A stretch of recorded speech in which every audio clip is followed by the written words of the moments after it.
is with us this evening. Good evening, Professor. Good evening, Timothy, and good evening, viewers. I hope you had a fruitful day. Oh, yes. That's very good. Making his comeback here, Dr. Jibril Owomjisha, who is a medical doctor, but also Uganda's representative to the UN Decade on ecosystems there. Good evening, Doctor. Viewers, good evening. I'm very sure that you are following the conversation. We believe we can learn and appreciate what is happening. Thank you very much. Thank you very much, Doctor. Charity Ahimbisibwe, Executive Director of Electoral Laws and Governance Institute. Good evening. Very good evening, Timothy, and good evening to our viewers. I'm happy to be here. I always wonder why you emphasize Nyangwesho. Nyangweso. When you're saying the N and the Y, anyway, Kalebo, Charity Ahimbisibwe. Yes. The Kalebo can't miss here. I'm happy to be here. Thank you very much. Making his maiden appearance here, especially for me hosting him, Honorable Gerard Karahanga, the spokesperson of the Alliance for National Transformation, but also a seasoned legislator. Good evening, sir. Good evening, and I'm glad to be here. Thank you very much for coming. Lastly, but not least, Senior Counsel. I was going to say leftist in his thinking, but I said, let me leave it there. Counsel Edgar Tabaro. Good evening, sir. I'm center left. I'm certainly not a rightist. I'm not. I don't belong to the right in my ideological outlook. I'm glad to be here. UBC is home, and to be in the presence of these luminaries. I'm surprised it's his median appearance here. When I was in charge of UBC, I should have invited him. He was a budding, and we had started interacting, I think, then. He was a budding politician. He had done his stint as guild president at Makerere University. And there are things I'm not very comfortable saying on air, but he had been very highly billed by forces within and outside of Uganda. So and we're still looking forward to his leadership in many aspects about this country. He's a man who needs to be supported and propped for. He's level-headed. Eh? That's why we have him today. But he's also online we have Honorable Regan Okumu, a seasoned legislator, former member of parliament for Aswa, and he's with us here to be able to discuss everything that happened in the region there. Good evening, sir, and it's good to have you.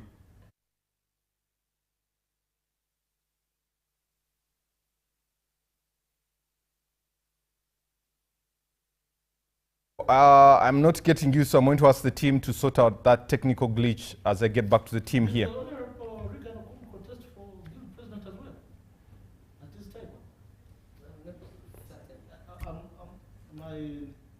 My history is getting rusty. He was also forced there. So the agenda was yesterday. Most of the members of parliament showed up in Gulu, and the first business by the Right Honorable Speaker Anita Among was to be able to lay a wreath, open a radio station, but also attend to medical camps there. Also, she went on to talk about how solar needs to be put at a certain medical center, and was doing tree planting there. But there are 7 issues that cut across these regions. When we talk about Lango, when we talk about Choli, when we talk about West Nile and Karamoja regions. And the issues cut across from one, cattle rustling, if we talk about Karamoja. We also talk about debt to the war claimants that are there. We also talk about electricity for West Nile. Some of that has been spoken about. Poverty that is biting, especially in the north and further on in Karamoja, hunger in Karamoja, nodding disease in the northern region. So the Balalo issue is also a question there, but also the Apa land question. Those are the 7 major issues we have seen. But on the floor plenary, there was roll call, and then we moved on to the Minister of Transport discussing infrastructure there, and that's how the day was. But tomorrow, the President will be speaking, and that's one of the biggest gists. But before we jump into that, a new formation has come to our ear, and we want to hear a comment from at least the people that are here. The People's Front for Freedom seems to have put in its request, and a thought, especially I'll start with Edgar, I'll come to Honorable Karahanga, then Charity, then the doctor, and finally Professor here. Your thoughts, do we need another political party? pluralist system, people are at liberty to associate with whoever they feel the desire to, whoever they feel they can work with, whoever they feel they have the same. Now, let me use the Gen Z language. Gen Z, whoever they feel they share vibe. If you don't feel the vibe, you take a walk. And the Honorable Gerard Karahanga is one of the people who walked away from FDC at a very early stage, because he's not gifted in height, but he's tall enough to see very far. And the very issues that made them walk out of FDC are the very things they are now presenting. And you do remember General Muntu, a person I have immense respect for as well, saying time is the best what? Ally. In the fullness of time, all will be what? Will be laid bare. And you can see that, you hear the accusations, the counter accusations. What I find interesting is that they applied for registration of the political party and symbols. This evening, I saw an objection from a similar party. There's a message, the message affiliated one is what? PF. PFF. PFF. And there's another called PPF. But there's also the red front. I jokingly said, those of us who grew up in the 80s and used to, medical services were, the best medical services were in the government and faith-based medical institutions. So we used to have an injection they call PPF. You remember it? So I don't know whether message, being a medical doctor is also now bringing PPF to inject some bacteria, antibacterials into our political system. But it's very welcome. I mean, not that the more the merrier, but I mean, the more choices we have to pick from, maybe the better for us. And I'll pick on Honorable Gerard and also Honorable Kumu there. Having left FDC, General Muntu saying, like Edgar said, time would tell. Is this the time that has told, especially this split in FDC? Well, I think what the country is experiencing now is rather more of a display or expose of what is largely prevalent in the country. FDC was a great party at some point. And it created hope. It gave lots and lots of meaningful engagements and opportunities for people to rally behind ideas and not just individuals. And we had all hoped that maybe at some point this would eventually be the vehicle that would transform this country. Sadly, the organization got its own challenges, infiltration being one of them, high level of infiltration. And with all the sacrifices and all the commitment we had seen across board, it was very saddening indeed that one, some of us at some point had to leave, but also two, that right now we eventually see almost a total disintegration of the very organization that had raised a lot of hope. And so, on the whole, to look at it in totality, on one hand, you want to say this was inevitable. At some point, this would certainly happen.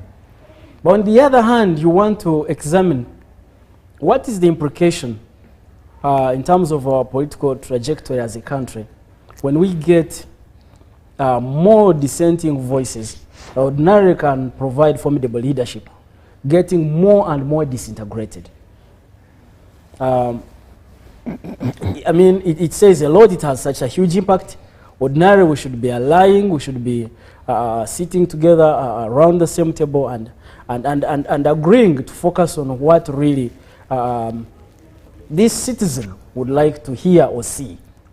I can tell you the old woman in Koboko, or the young man who is looking for a job in Busia, that has looked for it since they graduated for the last 5 years, or this young doctor who has been told off to find internship on their own.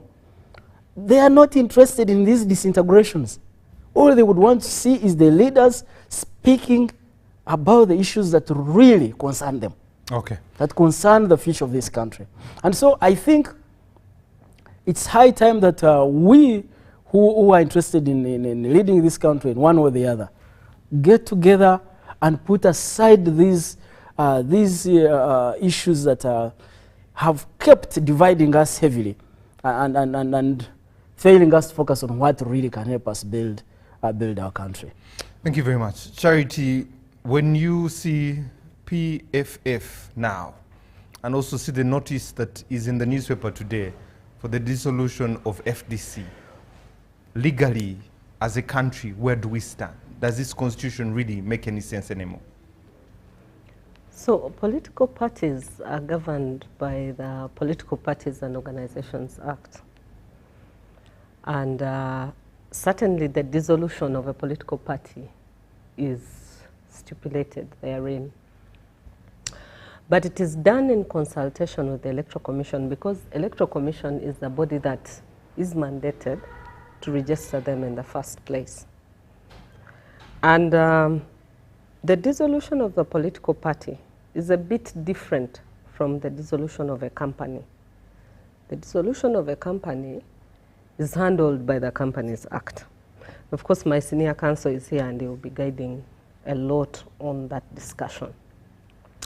But to think that FDC in Najja Nkumbi has rejected that the People's Front for Freedom cannot dissolve them.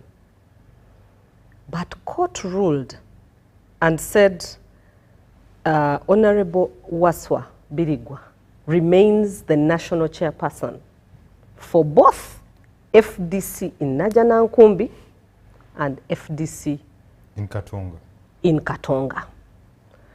Now that I think is where the gap is, and that is where PFF has taken an opportunity to say they are dissolving FDC. Where does it leave us as a country?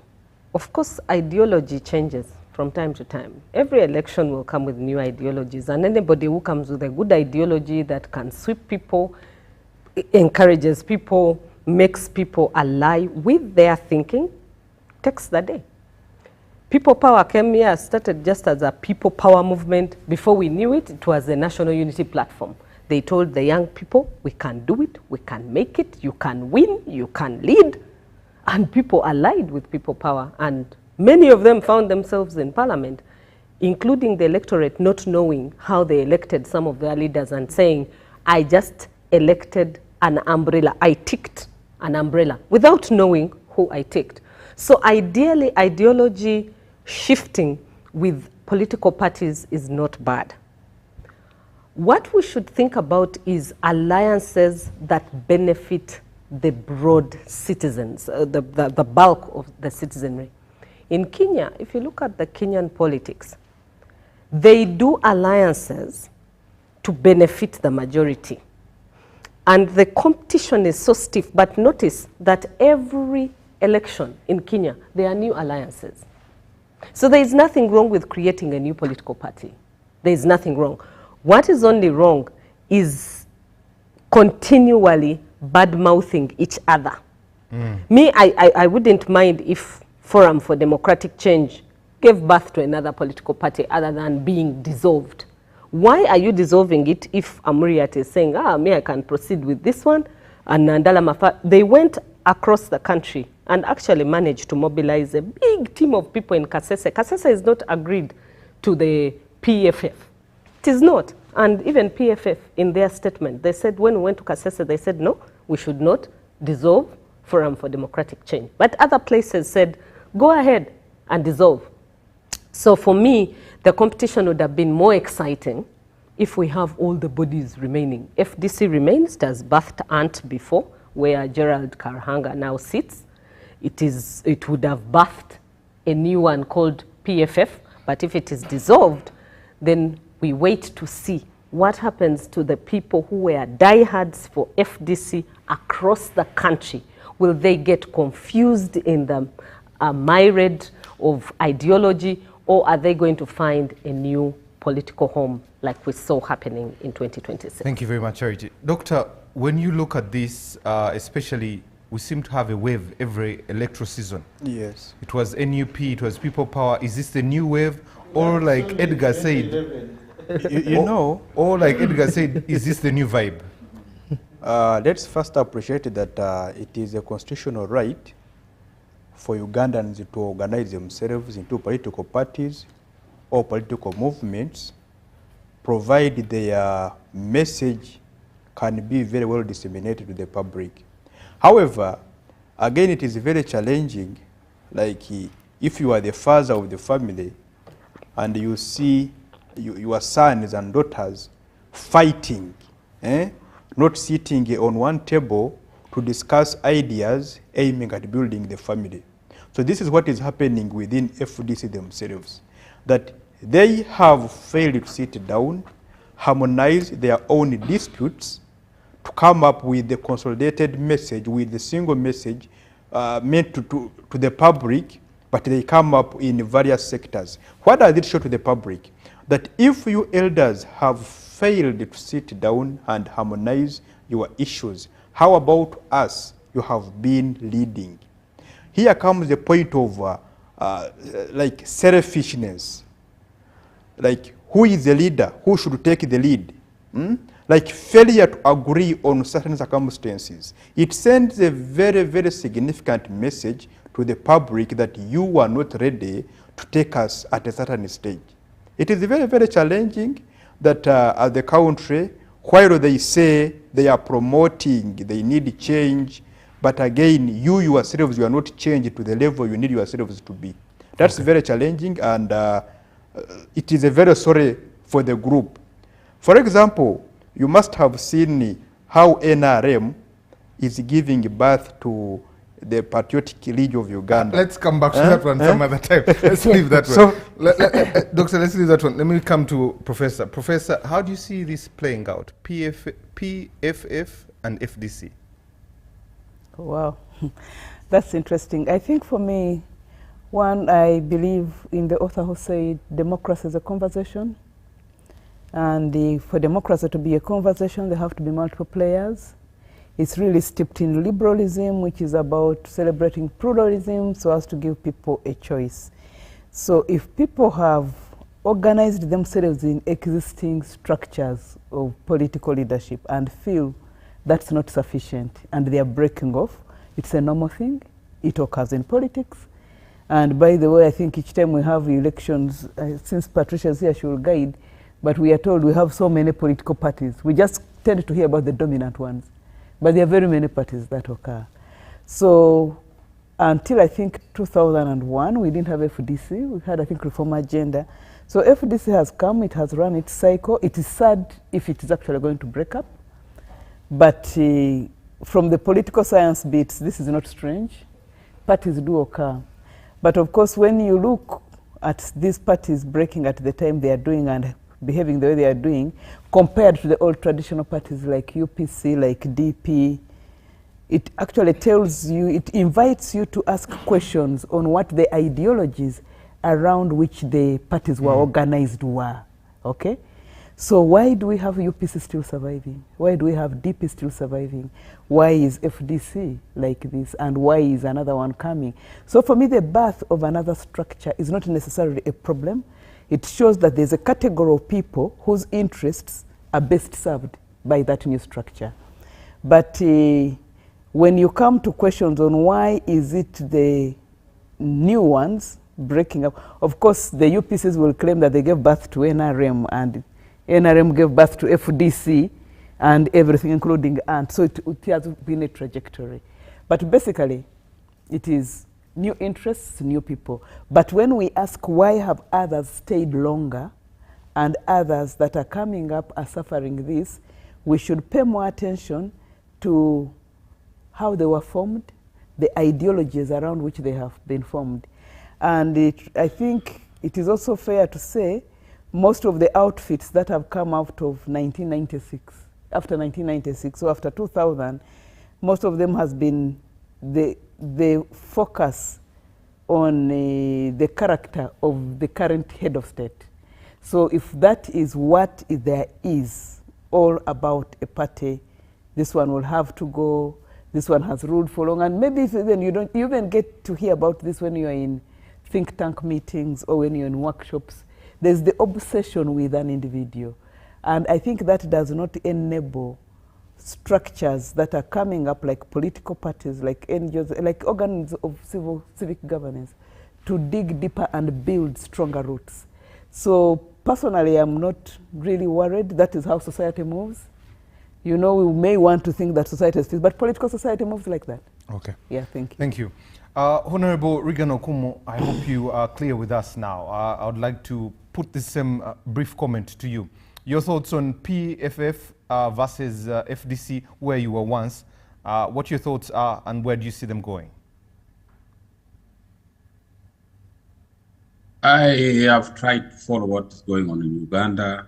I have been trying to get some clips from the different factions. And as you are aware, I was the chairman of the committee that founded the FDC party. And like another current party in Uganda, I think Ugandans have a big challenge. My colleagues there have alluded to a number of things. They have alluded to issues of ideology. They have alluded to the issues of policies. You know, the biggest challenge in Uganda we have is that all the current political parties do not know a distinction between ideology and political and policies. There were only two parties, let me say three, that were founded on principle of ideology in Uganda. These were the UPC, they had a clear-cut ideology, DP, and the CP, they had clear-cut ideology. Unfortunately, over the years, those ideologies have also faded. So they're back to square one. The NRM, the FDC, the other current parties, I can say all the parties in Uganda today lack ideological grounding. Now, for any party to exist, for any party to survive, they must have an ideological grounding. When I was chairing the FDC and we founded the party after 9 months, I asked this one question. I said, we have agreed on the policies we need to pursue. We are now on the flag. What colors should we have? Those from NRM said, for us, we love yellow. Can we also have yellow in the FDC flag? Those from DP said, we love green. We want to carry it forward. We need green there. Then those from UPC said, we love red. Can we have some red there? That's why you see the colors of FDC have all those colors. But I posed one question. I said, we've done everything. What is the ideology you bring from NRM? What is the ideology you bring from UPC? What is the ideology you bring from DP? Because we must launch this party with a grounded ideology. Because ideology is the glue that will unite the party members to make them stand strong. That's why you see the elderly people in UPC are still strongly UPC because they believe in the ideology. You know, those elderly people who are DP still believe in those ideologies, although DP and UPC today have faded away. But those people who belong to the ideological grounding of those parties are strongly behind those parties up now. Okay. So the biggest challenge with FDC, which first of all, I want to apologize to Uganda because I was in the forefront.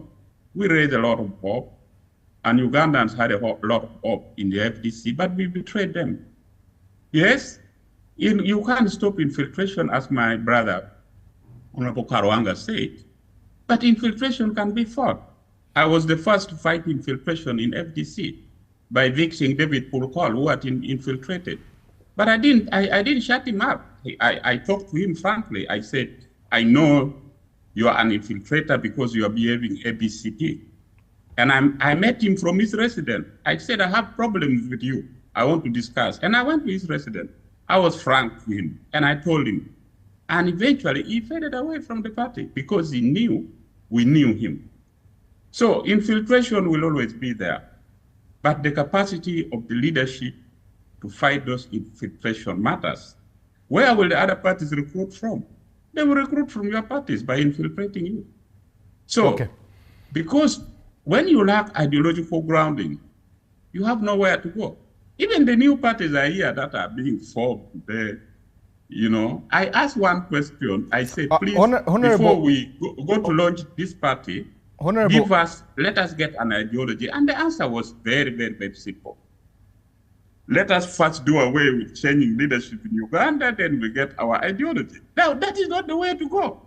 You see, so whatever you see today, what is happening around Uganda, as somebody said there, is centered on the presidency, on the leadership of the NRM, who also lack ideology, because the NRM are also just surviving because of state structures.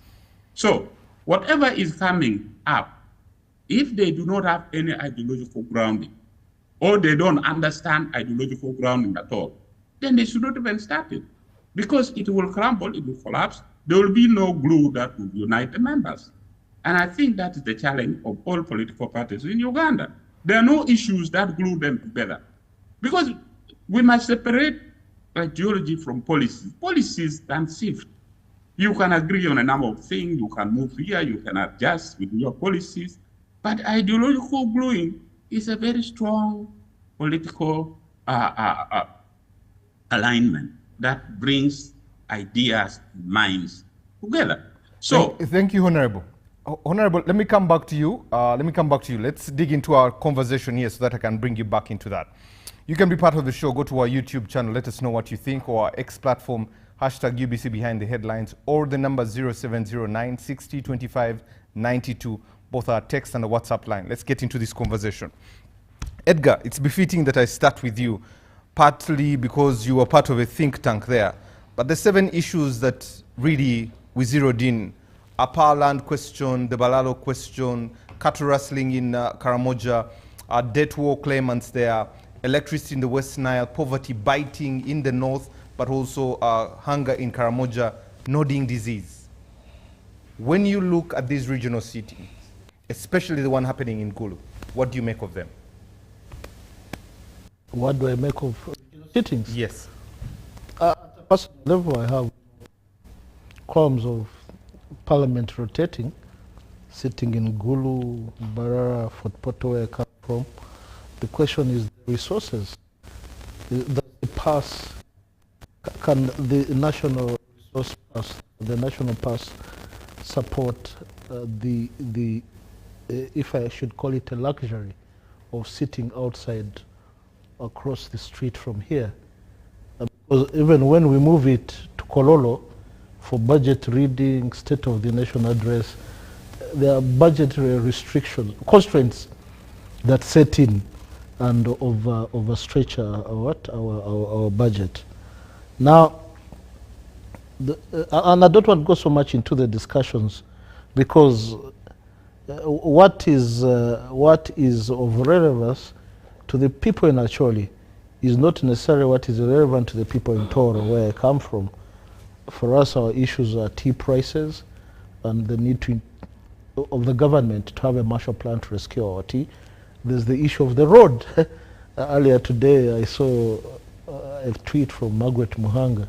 She had traveled to Gulu, I think, for the sittings, and she was complaining that the road between Kampala and Fort Porto is falling into the state of dispute, that we are now being advised to approach Fort Porto through Hoima. So, and if that will get the issues of northern Uganda into national debate and attention, I'm very much for it. The Balalo question, unfortunately for me, depending on how you look at it, I'm with the president on the Balalo question. Although I go much further, we've had a discussion about it here, if you do remember, I think, with Professor Captain Babu. I have very strong views on the Balalo that you can actually integrate nomadism into national development without necessarily having friction if it's properly planned. So, for me, it's a question of resources. If we are overstretching our already overstretched budget, where we always have to go for supplementary budget because certain dynamics set in that we never foresaw during the budget framework process.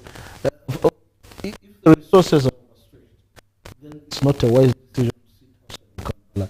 And in any case, really, does taking it closer to the people address the issues? You know, it's one thing to make noise about the issues. It's another thing to what? To address the issues. Because all the issues that are being tabled, be it cattle rustling, we have always had cattle rustling in Karamoja, particularly after the fall of Idi Amin in 79 and proliferation of small and light there, and the breakdown of state order over the years. And, you know, the UPDF is overstretched. Third division, you know, it starts at Magamaga up to our border with South Sudan and Kenya. Overstretched. And the other side of Kenya, by the way itself, there are certain dynamics that KDF does not, Kenya Defense Forces, does not cover that side of Turkana fully. There's very little state presence. And all these things will need resources. So it's one thing to debate, to play to the gallery. It's an entirely different process and dynamic to have these issues addressed, because one, you have to get the monies. We run a cash budget, and we're entering, I think we have officially entered election cycle. All these jostling parties breaking up and this and that. And that's what is going to dominate the debate for the next 18 months. Between now, when is the date for the election? 21st January? 21st January. So for the next 18 months, and you know, depending on who presents himself as the candidate from the NRM, if it's for re-electing Museveni, he's a politician, he's 80 years old, he'll have been around for 4 decades. It has, you know, there's fatigue that has set in certain sectors, certain,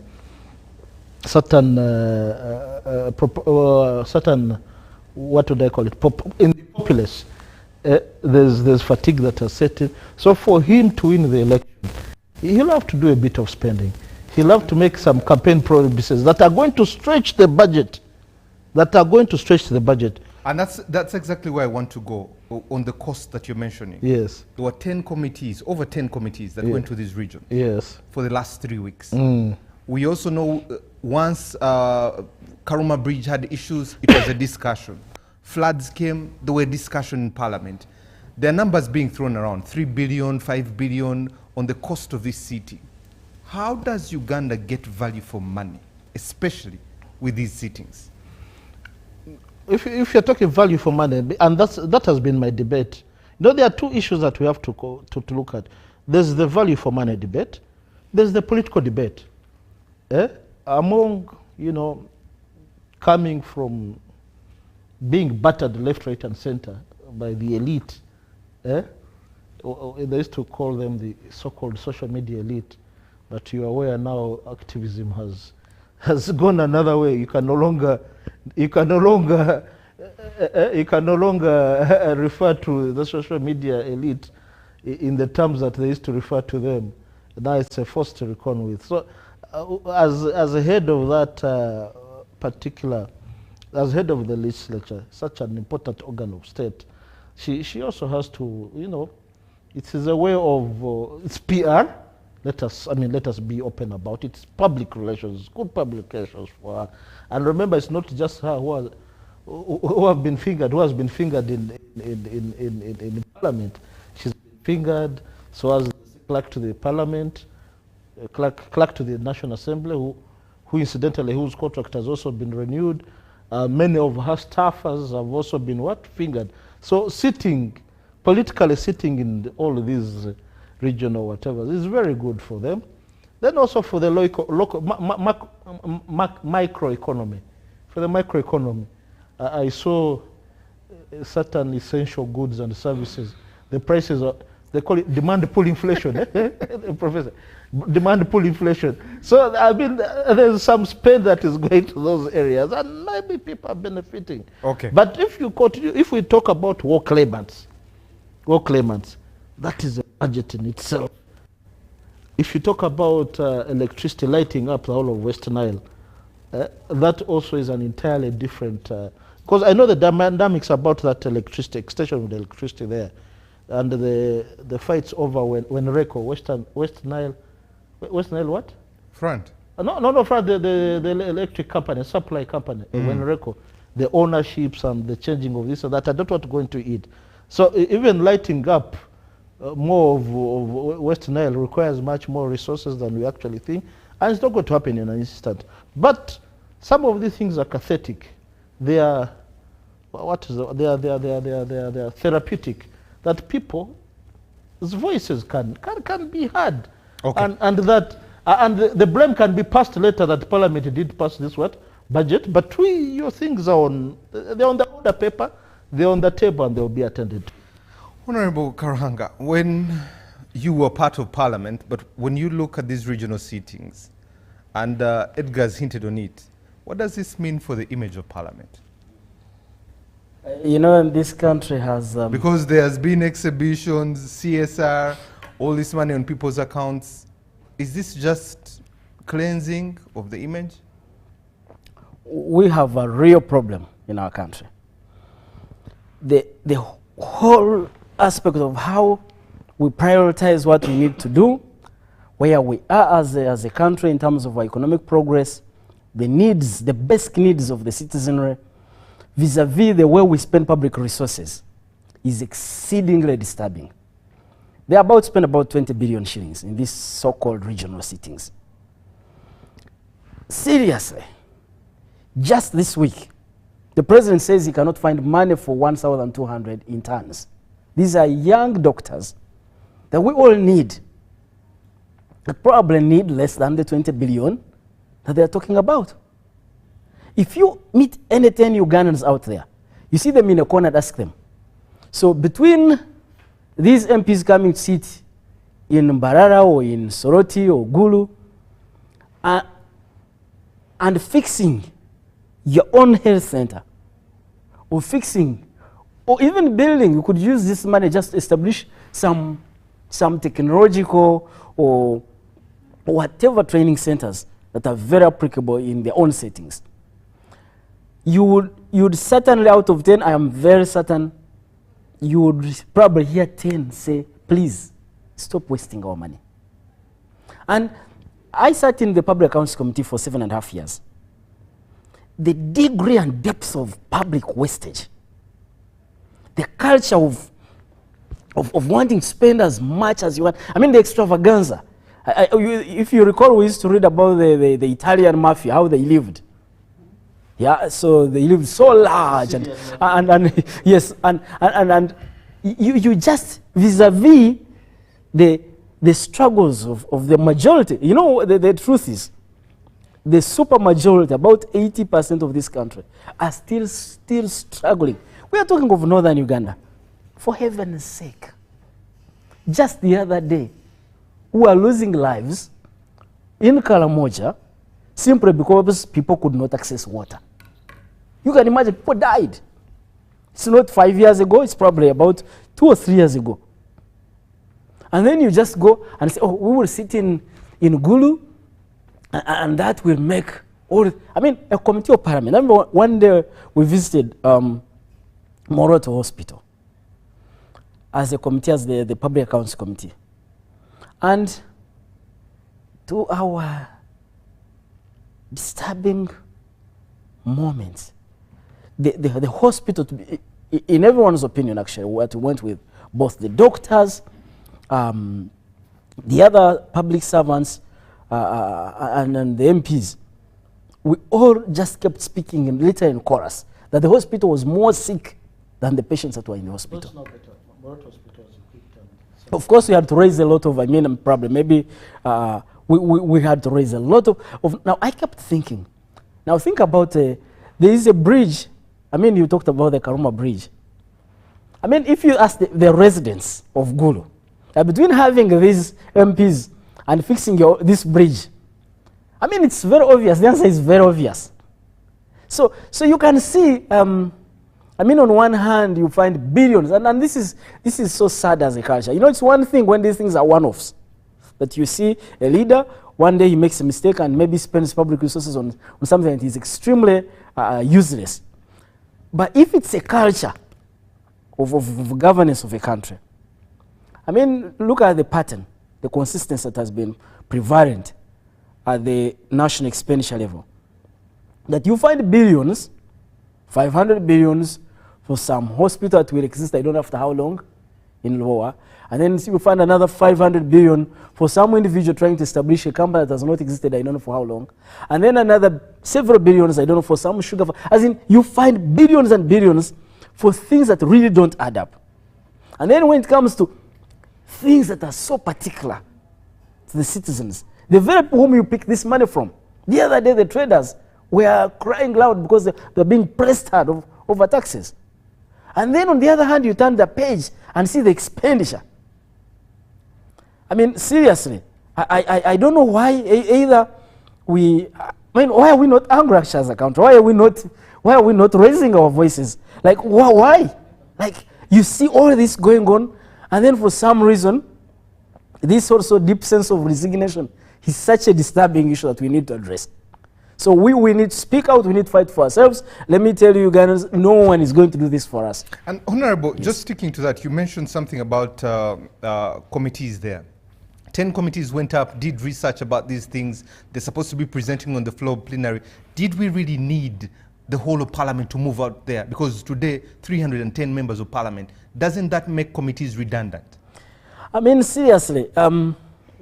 I don't know how many times we moved to West Nile, even when, we didn't have to sit in Gulu to do that.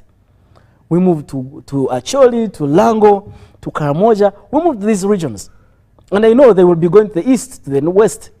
They probably sit. So you ask yourself, but wait a minute. So is this about, but let me tell you what this is about. So we have a patronage system that runs this country. And so for it to be sustained, to remain alive, you must spend on things that will keep creating some impressions of presence, of governance presence, of engaging with the people, vis-a-vis the real practical, effective government programs that transform people's lives. So it's more of a total display. It's a show of we are in charge. This is our government. We can do whatever we want. We can pick as much money as we want from Timothy's taxes, and we shall use it the way we want. Okay. However useless or impactful it is for the country. Thank you very much. Yeah. Charity, I saw you sigh there, especially when Honorable Jared was speaking. The President is speaking tomorrow. I think for me, it's a twofold question for you. One, they said it is taking Parliament to the people. When you interrogate this statement, does it make sense to you? But also, what is the President going to say tomorrow? I can only guess what he will say tomorrow. Most likely he's going to tell us about economic transformation, development, growth, household income, that is what he's going to tell us tomorrow. Most likely that is what he's coming to tell us. So you work harder, stop being poor. You disgust me when you remain poor. That is along those lines he will speak. But to Parliament, the Parliament of the people, I've said and I will say again, there is nothing new that Parliament will get out of regional sittings. Absolutely nothing new. Why? We have a Parliament where we have the People's Gallery. Why do we have a gallery for citizens? Why didn't they pick citizens from across the country, from the different regions, plan for each region for citizens to come and sit in the gallery and tell them about the problems that are affecting their regions? They already have committees that you've talked about. We have district parliaments where we have LC5 chairpersons, we have LC5 speakers with councillors sitting in those parliaments and discussing issues that affect those parliaments. Now, if you look at our constitution, right from National Objective 2 on democracy, through to the end of the constitution, it is about the people. It's about the governance of the people. And it's about everything being done for the good of the people. So when Parliament now comes and lies to us that it is taking Parliament to the people, that they hold the regional sittings, that is a lie from the pit of hell, and it should be dispensed with. National Objective 26 urges Ugandans, number one, it puts a price tag on the leaders, that every leader will hold a public office in trust for the people of Uganda. I have told you that whole constitution is about the people. And the second under that objective 26(2), all persons placed in positions of leadership and responsibility shall be accountable to the people. Are you hearing that? And the third, under that national objective still, 26, is that Ugandans must eradicate, they must combat wastage of public resources. Now, Ugandans spoke. Ugandans said there was no reason to spend 20 billion on regional sittings because the speaker tweeted and she said we're going to spend 5 billion at each of the places where we sit. 5 billion, we have very many pressing issues. Really, did Parliament have to spend this money in the regions? Is it true that the issues from northern Uganda have not been heard on the floor of Parliament? I think that is ingenuous. I think that we have been told lies and that it is not good about public leaders to tell the public blatant lies. But as much as we shouted and as much as the public said, no, we didn't need the regional sittings, the sittings have gone on and they've taken place. But even if they've taken place, I can bet there is nothing that will come out of those sittings. What should have happened better was using those resources in a more frugal manner. We have Chitezi, which has just happened to us, and we have people who have not been compensated up to now. Families are still crying. There are even people who don't have what to eat. Government is saying we're going to shift you to a certain place. They haven't started on that process. Supposing this 20 billion had been pushed into improving the infrastructure around Kampala, the city, the clean city. You see, when we talk about civic rights and civic duty, and I heard the Honorable Gerald, and why I was saying is because he was saying, why aren't we angry enough as a people? Why are Ugandans not angry? Because Ugandans don't even know what their rights are. Yeah, many Ugandans don't know what their rights are.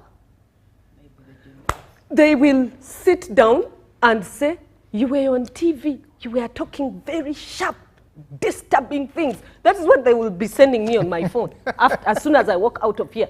Why were you saying those things? Why are you being... They do not know and they do not understand why those rights were even written for them in a constitution. Just like the Bible. The Bible says in the beginning was the Word. The Word was with God. The reason why there is a Bible is that there is a theology that is driving you. For governance, there is a theology that is driving a government. And that theology is in your own constitution. Most citizens are seated looking for the next cassava to eat and sleep. I will tell you that on one of our New Vision platforms, one of the people I respect so much there tweeted and said, I'm tired of talking about national problems. I'm not even going to talk about them anymore.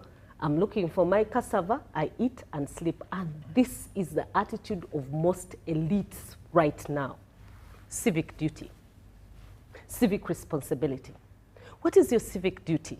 Part of them are in Article 17.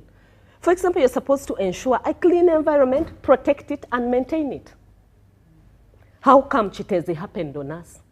How come we have people who drive cars and throw rubbish out of the window and they don't give a damn? How come we have people who park in the middle of the road and block other people and they don't care?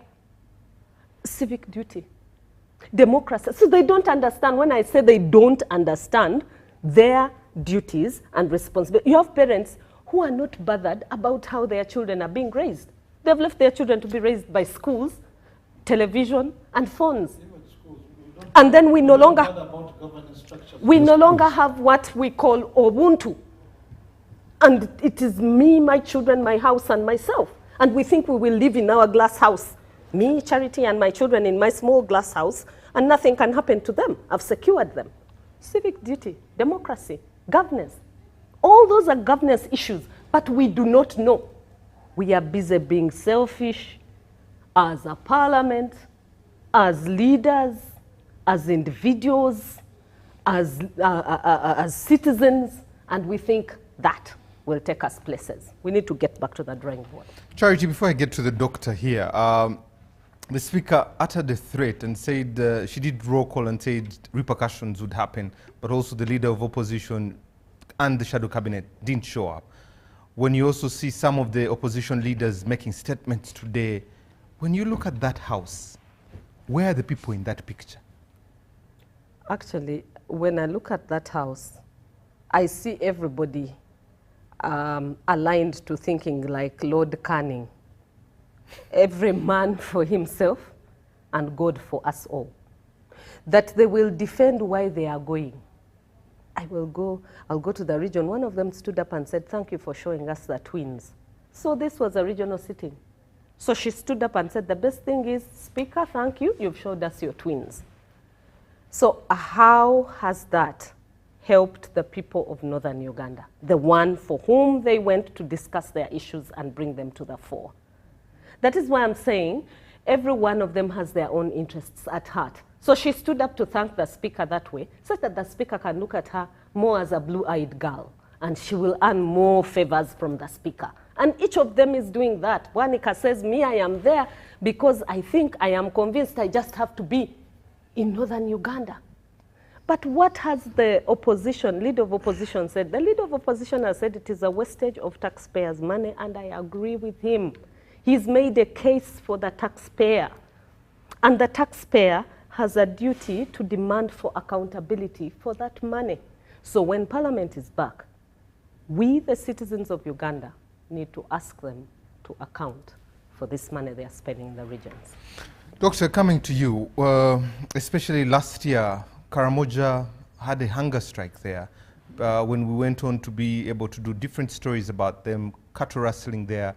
A few years down the road, a land question there, very bad images. Numerous people have gone there to try to resolve the issues there. UTCL coming out to posture, they're taking power to West Nile. And when you look at the environmental needs in the north, especially all these regions, can this parliamentary sitting answer those questions? You know, it is very tricky and challenging that while His Excellency Museveni is curiously trying to upgrade the lives of Ugandans as far as socio-economic transformation is concerned, maybe he is not blessed with people who have priorities in the way of implementing these projects. We have a parliament where we have a committee on natural resources. We have a parliament where we have a committee responsible on climate changes. Similarly, we have a parliament with a committee responsible of natural disasters. It is very challenging that we are now the regional parliament is discussing the issue that happened 1 year ago, without setting up prophylaxis measures on how we can combat this challenge from happening again. But we are just talking. How can we defend, we as really environmental activists or as the project implementers, how can we defend someone, a member of parliament from Gulu, who was voted for over 3 years in parliament now, and he has never raised a concern about the same issue, but he is claiming to be available now to talk about it? Meaning, as a country, we need a lot of mindset change as communities. That the local people are failing on the roads as far as policy making is concerned, voting leaders who can be in a position of defending or presenting their issues. What do I mean here? You are carrying a member of parliament from Kampala to Gulu. Someone is from Masaka. I have my area member of parliament from Ibanda going to Gulu to discuss issues of Gulu. Yet the very area has specific members of parliament who are well versed, well informed about their own issues. But they have never taken time. Moreover, they have even WhatsApp groups, regional WhatsApp groups of their respective regions, that they do discuss specific issues that are meant to be done in their respective areas. Now, you are carrying people with over 5 billion, whereby you need at least 1 billion to upgrade more than 10 health center force to a hospital status. But you are wasting this money in the name of breakfasts, per diem, allowances, and fuels. In the same region, you are going to leave that area, going to Ibanda, let's say Ankore, Western Uganda, where Mbarara, my home area. But we need at least 500 million to set up a milk processing industry in Chiruhula area, in Ibanda, in Kazo, because we are cattle keepers. We need at least 1 billion to set up a banana processing factory to welcome all the products from the farmers. So, we are not setting priorities as the country. We just believe that whoever has a chance of utilizing his or her position should just spend far without receiving guidance from the respective stakeholders. We have ministries. I have seen my senior, Kenneth Omona, whatever minister. For the northern region. Yes, clearly and proudly saying that Karamoja should be prepared enough for people to have some money in their pockets. But really, do you need to shift from Kampala to go down there to talk about this? Yet you have a specific member of parliament of that specific area. So let us come up with priorities. Otherwise, we are wasting a lot of money, yet we have a lot of needs. For example, you saw the president clearly saying that we don't have resources to deploy these medical interns for internship. But medical internship, this is a necessity. It is a basic need for us to transform theoretical medicine into practical medicine. We are in hospitals suffering with the patients with high ratios. Very many patients, few doctors, few midwives. But you are the very person spending billions of money in a certain area, yet the mothers of the same locality are dying because of lacking scans. You understand? The very area, they don't have a blood bank. And you are spending billions of money just tweeting and posting everything that you are in Gulu. You are going to Ankore, somewhere. So at the country, we need to come down and set up priorities. That is if we feel like we are promoting the needs of the community. But if we are on a selfish note, please let's continue that way. Thank you very much. Bring in Professor. The outrage between Charity and the doctor. Professor, I think COVID-19 in the West Nile region, teenage pregnancy, Karamoja region, people dying of hunger. Do we really need to shift 500 members of parliament? Because these same issues were discussed here in Kampala. What more are they going to add? What value add is there? Yes, thank you, Timothy. I think maybe the challenge we are having is the big number of members of parliament. But otherwise, the practice of taking the parliament to the people is not starting in Uganda. South Africa has done it for 28 years. And the reasons actually championed are the very same ones okay? And for them, they go to many more regions than Ugandan parliament is going to do. It's the same about bridging the gap between the people and the parliament.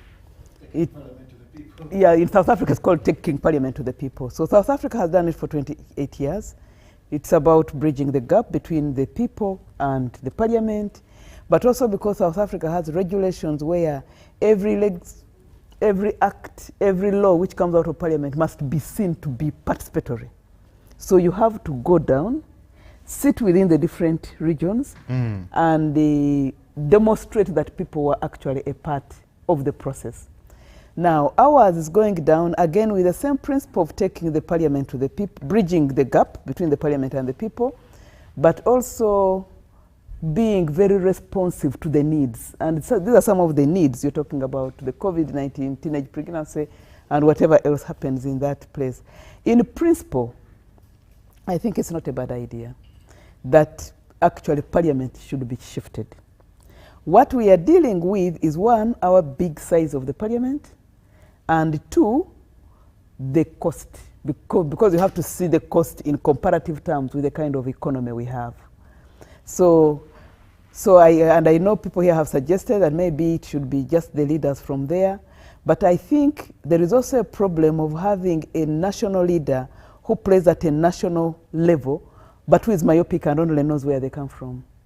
I think people who occupy national legislative bodies like parliament should be well versed with the terrain of this country, okay?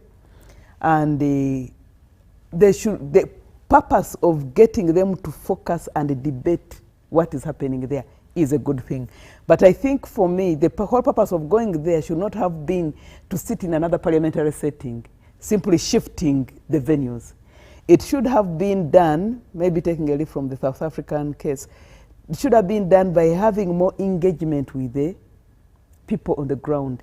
Like Patricia talked about, you know, there are so many local councils there and everything, but also there are many problems there. Can we see this parliament, regardless of this size, in Gulu, but because they didn't go just to Gulu, they went to the traditional north, and they're going to do this to the 4 regions. Can we see them going and tackling, if it's COVID-19 and teenage pregnancy being a big problem in West Nile, can we see a section there, engaging with the people, saying, why has this happened, okay? Why did this happen? And how can we avoid it? Then you go to another area where poverty is the problem. Discuss, have barazas, okay? And part of this thing is about building civic, whatever, governance and the interest in people, people being interested in the governance of their country. So parliament should have gone and not just all consolidate in one place, but have these bits where people are engaging the people on ground at a level they think is most appropriate, and see, so that when they leave, the people also feel the parliament came. But now if they just jetted in and slept in hotels and came back, how will people feel? So the principle is good, and I think should be promoted, but we should explore a more cost-effective way of doing it, but also explore a more participatory way of doing it, knowing that Uganda is not the first to do it, okay? So I think that's my take on it. And when you look at the president coming tomorrow, normally we expect him to be able to address the nation, the constitution, to tell us the state of the nation, but also when he has emergencies to be able to speak about. When he comes tomorrow, as he has been invited, really, Charity has hinted on Chida Chonka, income, household. What different can he say, especially to the pains and the plight of the people in the north? Yeah, I think maybe the message seems to recur, probably because the problem has not gone away, okay? So messages tend to Could it be the approach? No, I think we need to look more at why the problems are recurring. Why I think for a long time, actually, after the war, northern Uganda had the worst poverty indicators. The current statistics is actually eastern Uganda, not even the north. Yes, in terms of poverty indicators as a region.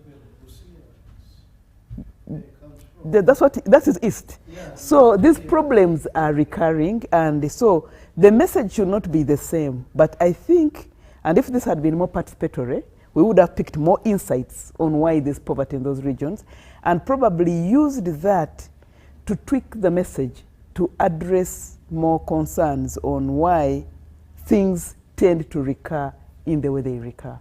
And one of these things, I think we all know why the things tend to recur. We have a very small economy, but we have a very expanding population, which is highly dependent. And of course, the other thing is we've been told the kind of taxation we run and the policies we run around trade do not actually promote investment in the areas. So you have to be very resilient to survive in this kind of terrain. So we should be looking at how do we, and I think this should have been the benefit of going regional, to say what is the comparative advantage of that region. Okay. And what should we do differently? You remember when we were in primary, we used to be told this region is good at that, the other region is good at that, and the other. So we should be digging deeper and seeing what is the comparative advantage of the region, how peculiar is their poverty, and therefore how do we do things differently, especially given the justification that when they are in those regions, government action on the policies taken is going to be more urgent than has been before. Thank you. Thank you very much. Let me bring in Honorable Regan Okumo. Honorable, are you still with us there? Because we want to bring some questions to you. Yes. Yes. Honorable, when you see these regional sittings, having been a member of parliament representing the region there, as the tagline is taking parliament to the people, has the parliament reached the people? Have the people come to parliament?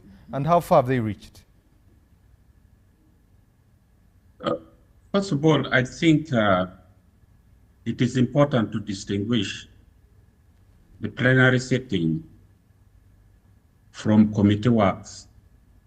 All is definitely taking parliament to the people.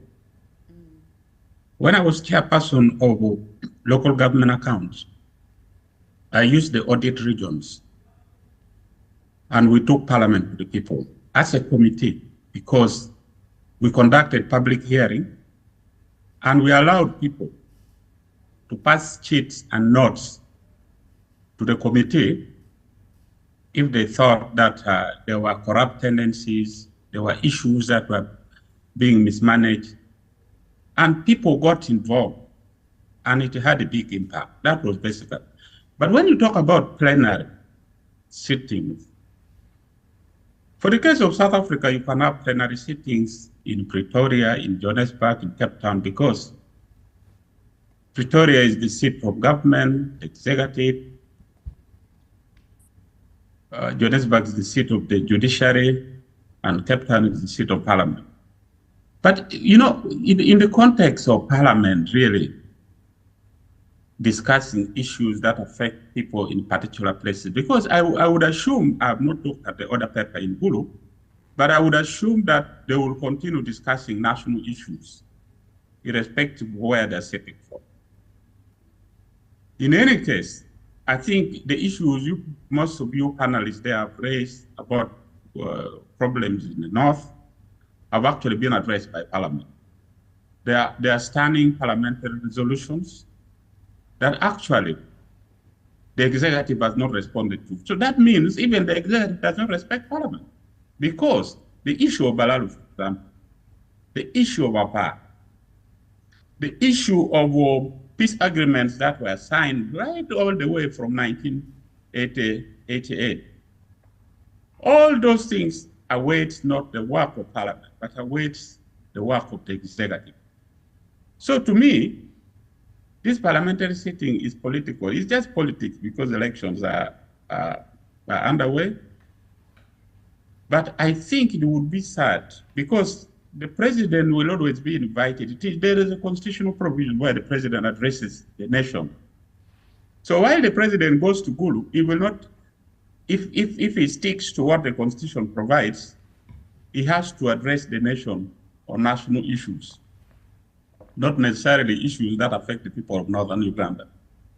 Because wherever Parliament sits, it is Parliament of Uganda addressing concerns of the people of Uganda. But my biggest challenge remains, you know, I don't even want to look at the budget.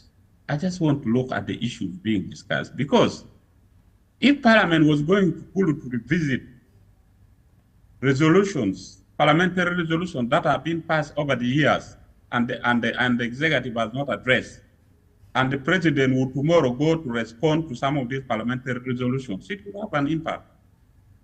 Because there are issues in the north that are currently outstanding, which are real issues. One, the issue of the Balalu. Why do you give the Balalu issue to General Salibi Saleh to address, who is akin to the Balalu? Like in Bunyoro, the Balalu issue was given to General Sergio David, who is also akin to the Balalu. Parliament have their own positions. The issue of APA is outstanding by the parliamentary committee that has been passed. There are commissions that the president has established, including the one that was headed by the former late speaker, Jacob Olanyi. Where are the results? There's a new commission that should have started work on the same place. Where are the results? So they are not really new issues. These are issues that have not been attended to. And I think it is an insult to the people of northern Uganda, because tomorrow this will become a political issue that, you know, it will become an electoral issue. We brought parliament to the people. I brought parliament to Gulu. You see, it really doesn't make sense. For me, I would rather think that if parliament wanted to have a bigger impact, to go to see what the Balaru are doing in Gulu, to go and see a park, not to pass by the national park, but walk over Karoma Bridge, because that's the gateway to northern Uganda. That's a big challenge. It needs to be addressed immediately. The issue of the Karamajong, the issue of resolution passed on war victims, that is not being addressed. Those women who are abducted, those children born in captivity, those children who are stateless, Parliament has a resolution on all those. That is why you talk about poverty in northern Uganda, because the issues have accumulated, the matters that were raised have not been addressed, and the whole question is not about Parliament. Parliament, to be honest with you, have done their bits of it. They have done their part. They have passed resolutions. But has the executive acted? So is it going to be strange now that Parliament will sit in Gulu and discuss issues of northern Uganda and the executive will address it? I don't think so. This is just playing with the psychology of Ugandans. That, you know, otherwise committees of Parliament can take Parliament to the people. And committees have been traversing the whole country, interacting with the people, going deeper into villages, not even towns, to see projects, to listen to the people. That's what it should be. So I don't see any miracle happening with the Parliament now sitting in the Gulu. Then he's going to address the problem of northern Uganda. He's going to address the problem of poverty. He's going to address that government will now wake up to say, all the parliamentary resolution that has been passed, let us address it. There is the committee of government assurance. I don't know whether government is now going to say, all the assurance we have made for northern Uganda will now be addressed. They're not going to do it. Because thank you, Honorable. There is actually no money. Thank you very much, Honorable. Let me come back to you there. Let me read some messages before we take a break. Opposition in Uganda is like a group of drunkards who agree on something under the influence of alcohol. They start moving and forget the others, but they remove their clothes and shoes and later start asking each other why they are naked. Okay? That one doesn't know what politics is like. This is Jordan, and I'm Ronald from Pakwach and West Nile. My concern is PDM. Shall we, in the position, realize the positive impact of the presidential initiatives when the real beneficiaries come? The agricultural extensions, what will happen with them, okay? Finally, before we take a break, the same parliament that has failed to fix just the potholes in on Kampala Road, the parliament sits every day. There is nothing for the locals to benefit. Even when they book in the hotels for themselves to sit there, these big boys, okay? Parliament taken to the people isn't feasible. It's a waste of resources. And then Ronald here, the same parliament, he talks about the same things there. Let's take a quick break, and when we come back, we'll be digging into these regional sittings and seeing if there is benefit at all.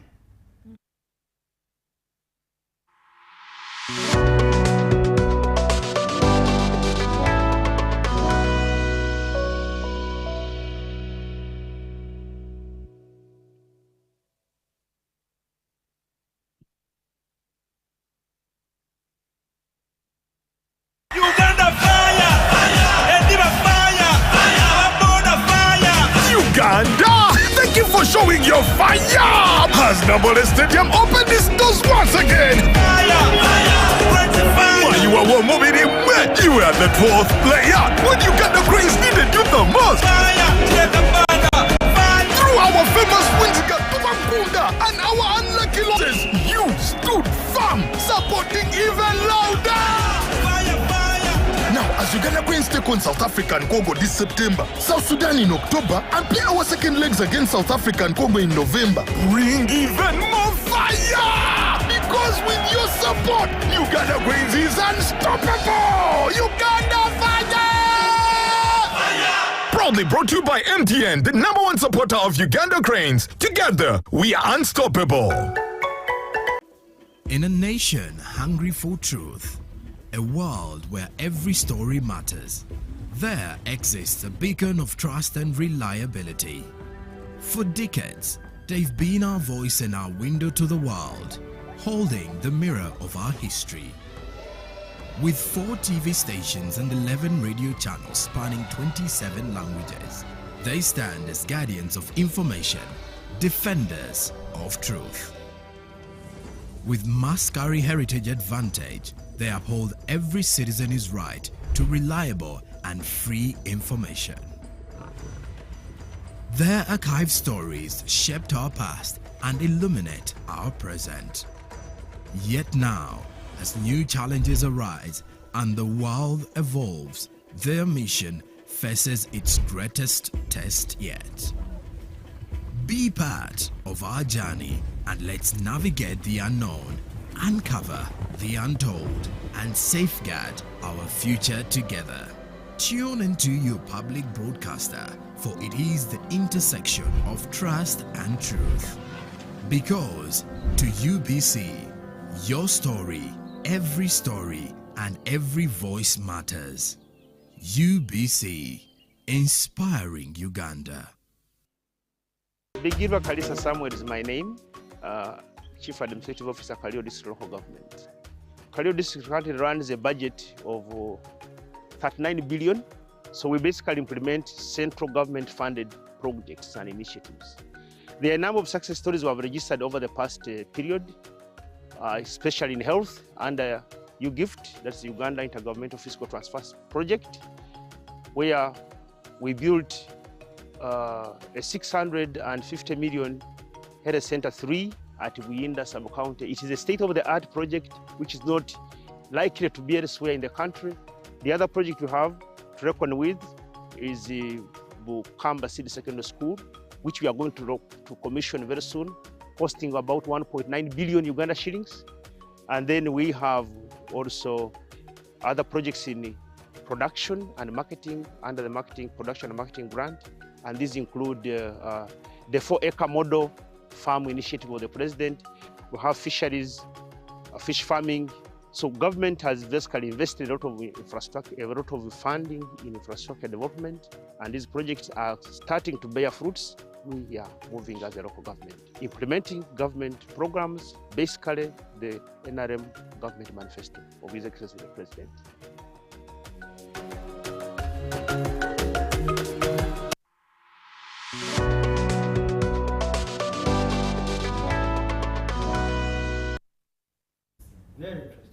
Welcome back from that quick commercial break here on Behind the Headlines. My name is Timothy Nyangweso. In the studio, I'm joined by Professor Sarah, Dr.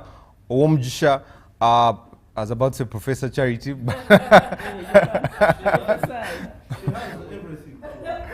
To get her there, Charity, Honorable Jared Karahanga. This one can't be a professor. I'm joking, of course. Councillor Edgar Tabaro, and online we have Honorable Regan Okumu, and we're discussing everything, the regional sittings. But let me read some 2 messages here. Now, Godfrey, honestly, I'm seriously surprised by the reasoning and the organization of such massive regional sittings. The move to these regions, they should be arrested. We are suffering a lot as now citizens, no food, no house, no school fees, no medical bills, no rent. We are coming out. Okay, this is a bit of lamentations there. Will this parliament shift to 2 regions and help our kids who are studying under trees? Interesting scenarios. A lot of messages, we'll get to them towards it. Let us just put it in comparison. How much do we need to upgrade Center 4 to? A total of about 500 million. Million. It is enough to upgrade Health Center 4 to a hospital status. Hospital status. Now, by also comparison, Those will be 40 hospitals. the budget for the national independence celebrations for the United Republic of Tanzania, is 548,000 US dollars. How much would that be in Uganda shillings? Below, it's less than 2 billion. A national celebration. Yes. So that should give us the perspective of the amount of monies we've budgeted for these regional settings.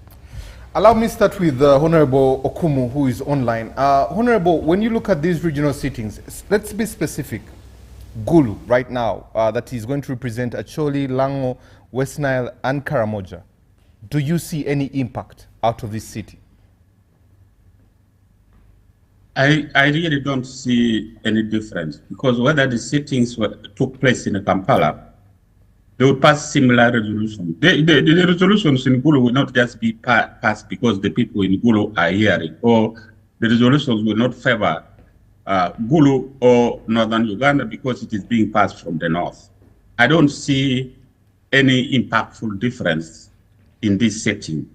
Of course, the people who own hotels are happy because they have got a business, and you know, at least from the members of parliament, there are massive numbers.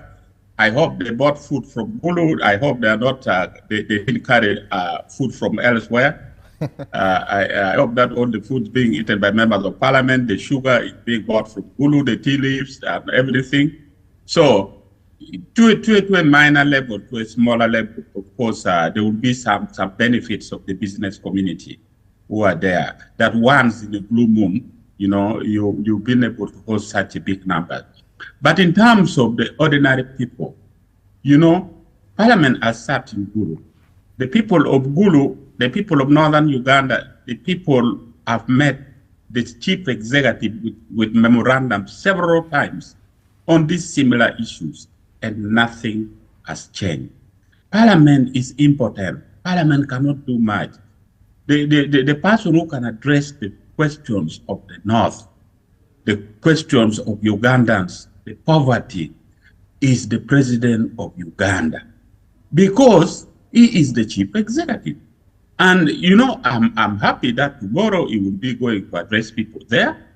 Not really people, but he's going to address parliament, symbolically associating himself with this regional parliament. Because, as I said earlier, it is basically political.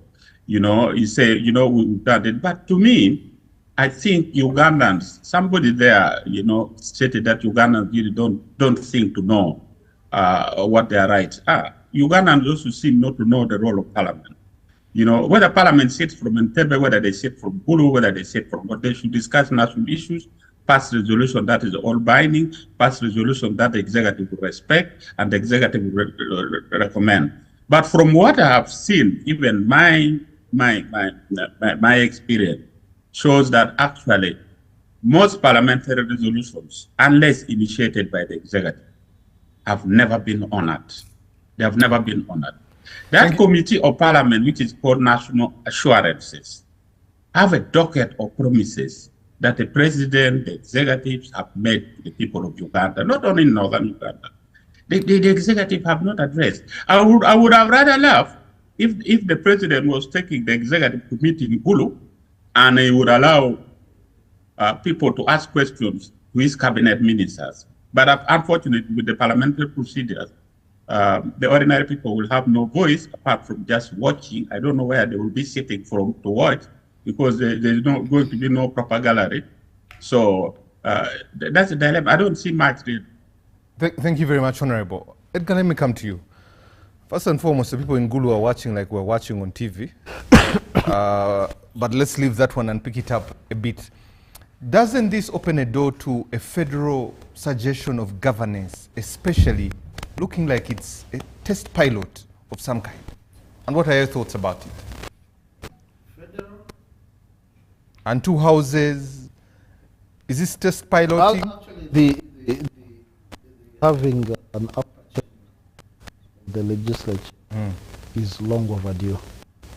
There are certain matters that we need to take to that level, and even have higher caliber persons, persons who have distinguished themselves, captains of industry, persons who have striven for mastery in this society, to sit at that level.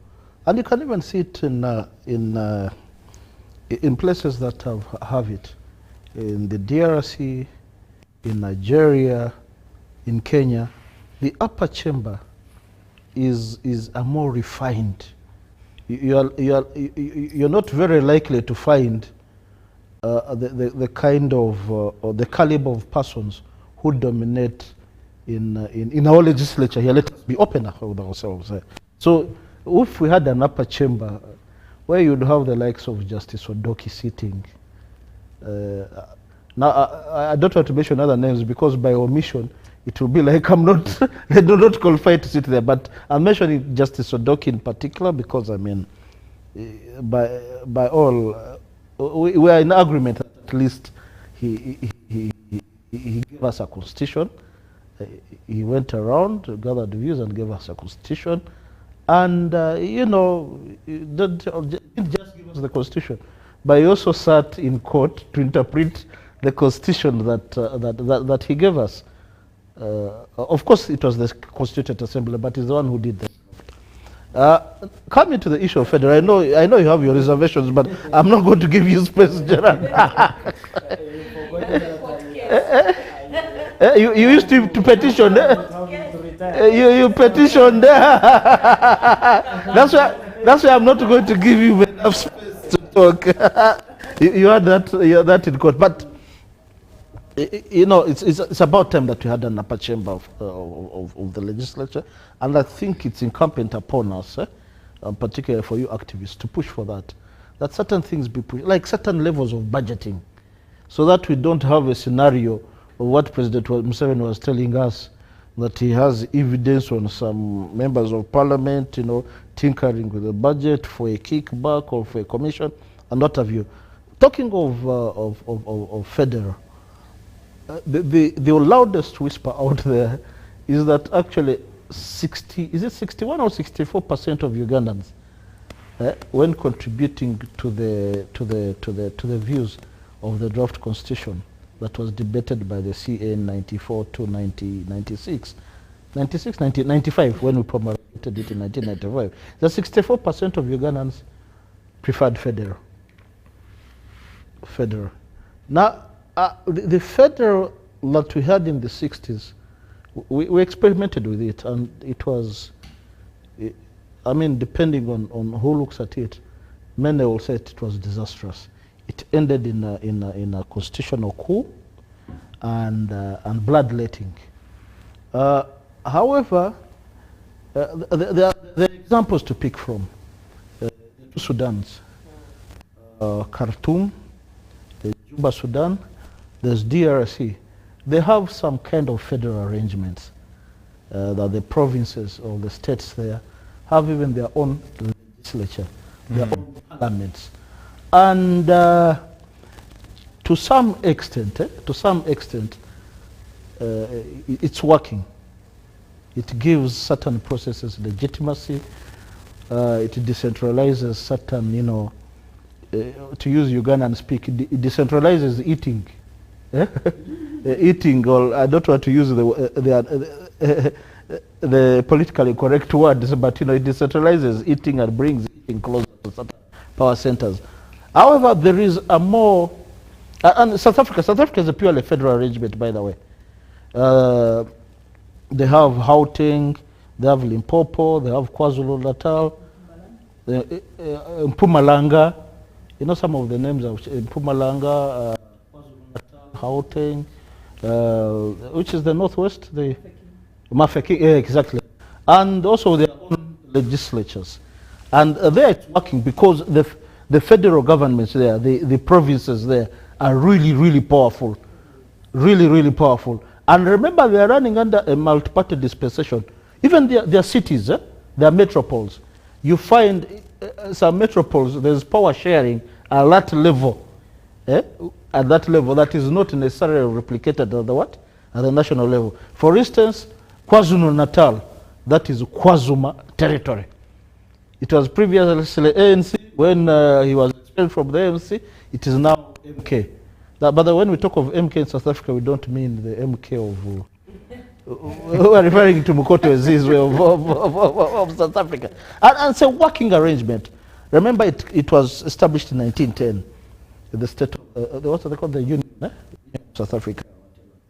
Now, I think we'll have to find some kind of hybrid. And I think the Kenyan one seems to be more workable. Devolution of powers from the center. I think we need to have devolution of powers from the center, whether we want it or not. And I like to emphasize this, I've said it before on other stations. I'm going to say it here as well. This is a public broadcaster. It's supposed to represent pluralism.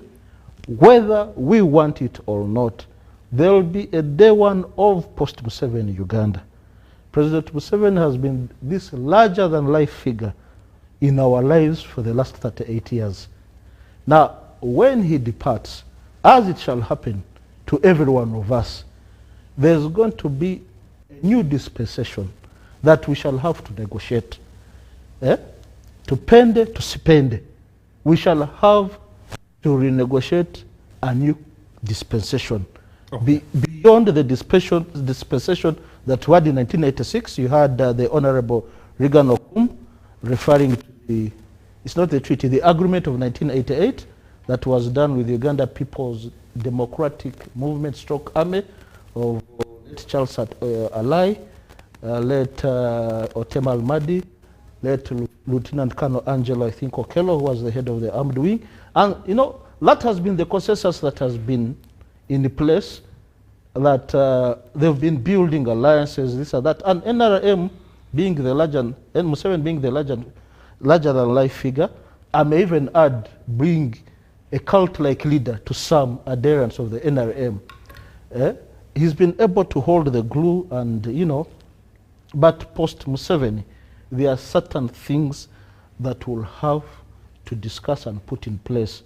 And I believe the process starts now, because he himself has alluded when he was speaking to the EFRIS, the traders. You heard what he told the traders, that guys, look here, I'm 80 years, I'm 80 years. You had better start planning for your country. And nobody is going to plan for this country but you and I.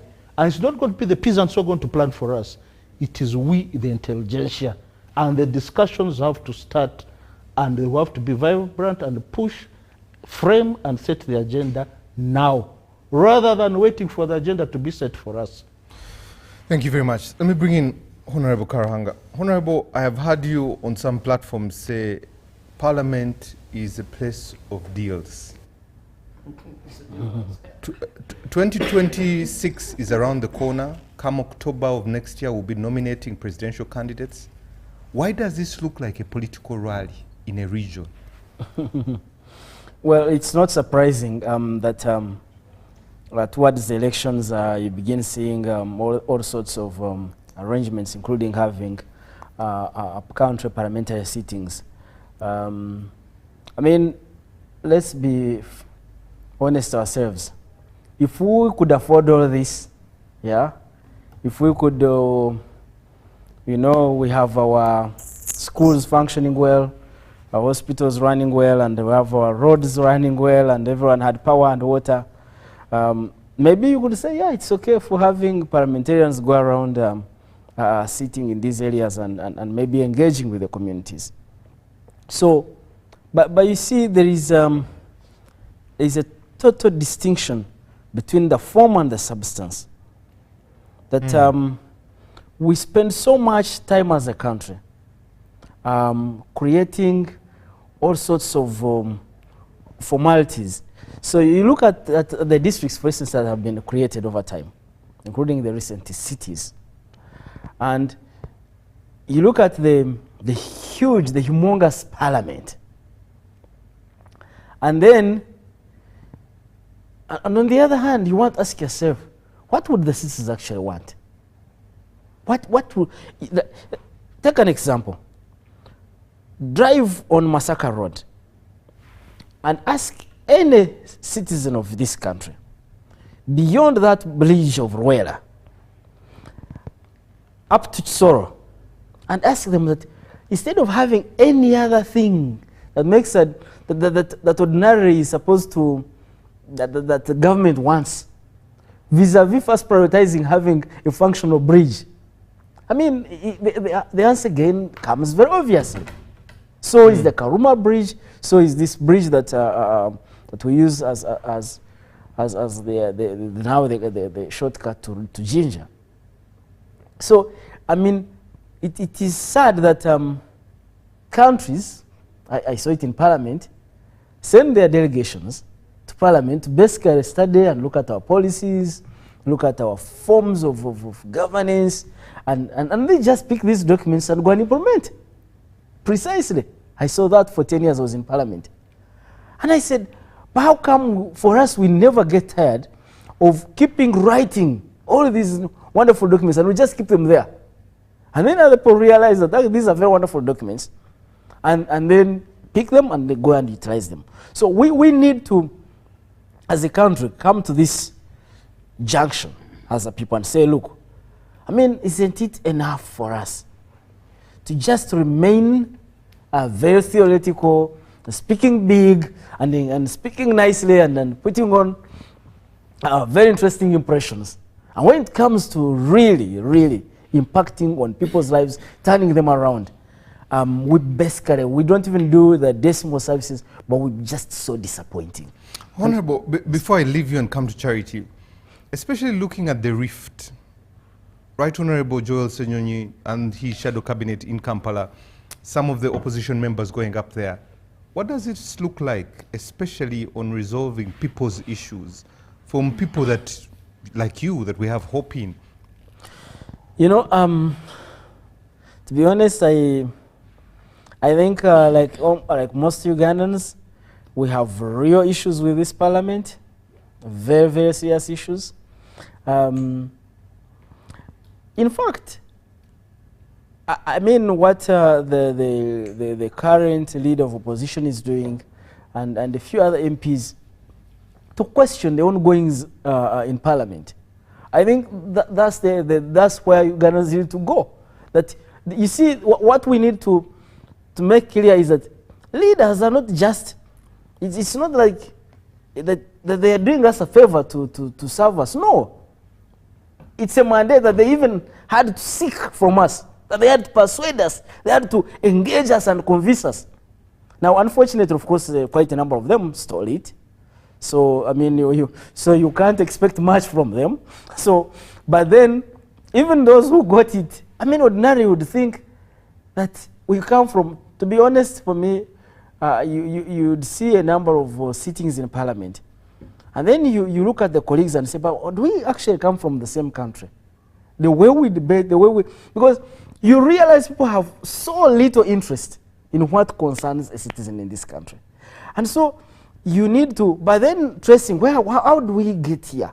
Where did we stem to arrive at this position? Where is this journey? And you can trace it in so many ways. But if you look, for instance, there was to be a very interesting subject called civics in secondary schools. And I don't know whether at any one point there was either a parliamentary resolution or even the district councils sitting and saying, no, we no longer need Ugandans to know about their rights and how they are governed. And that was quietly whisked away. So increasingly, there was a deliberate effort to disempower, to take away what really empowers, what informs the citizen, to appreciate their role, but also to have this stamina and zeal to engage their government, appreciating that it's their government that they have elected that must account to them and not the other way around.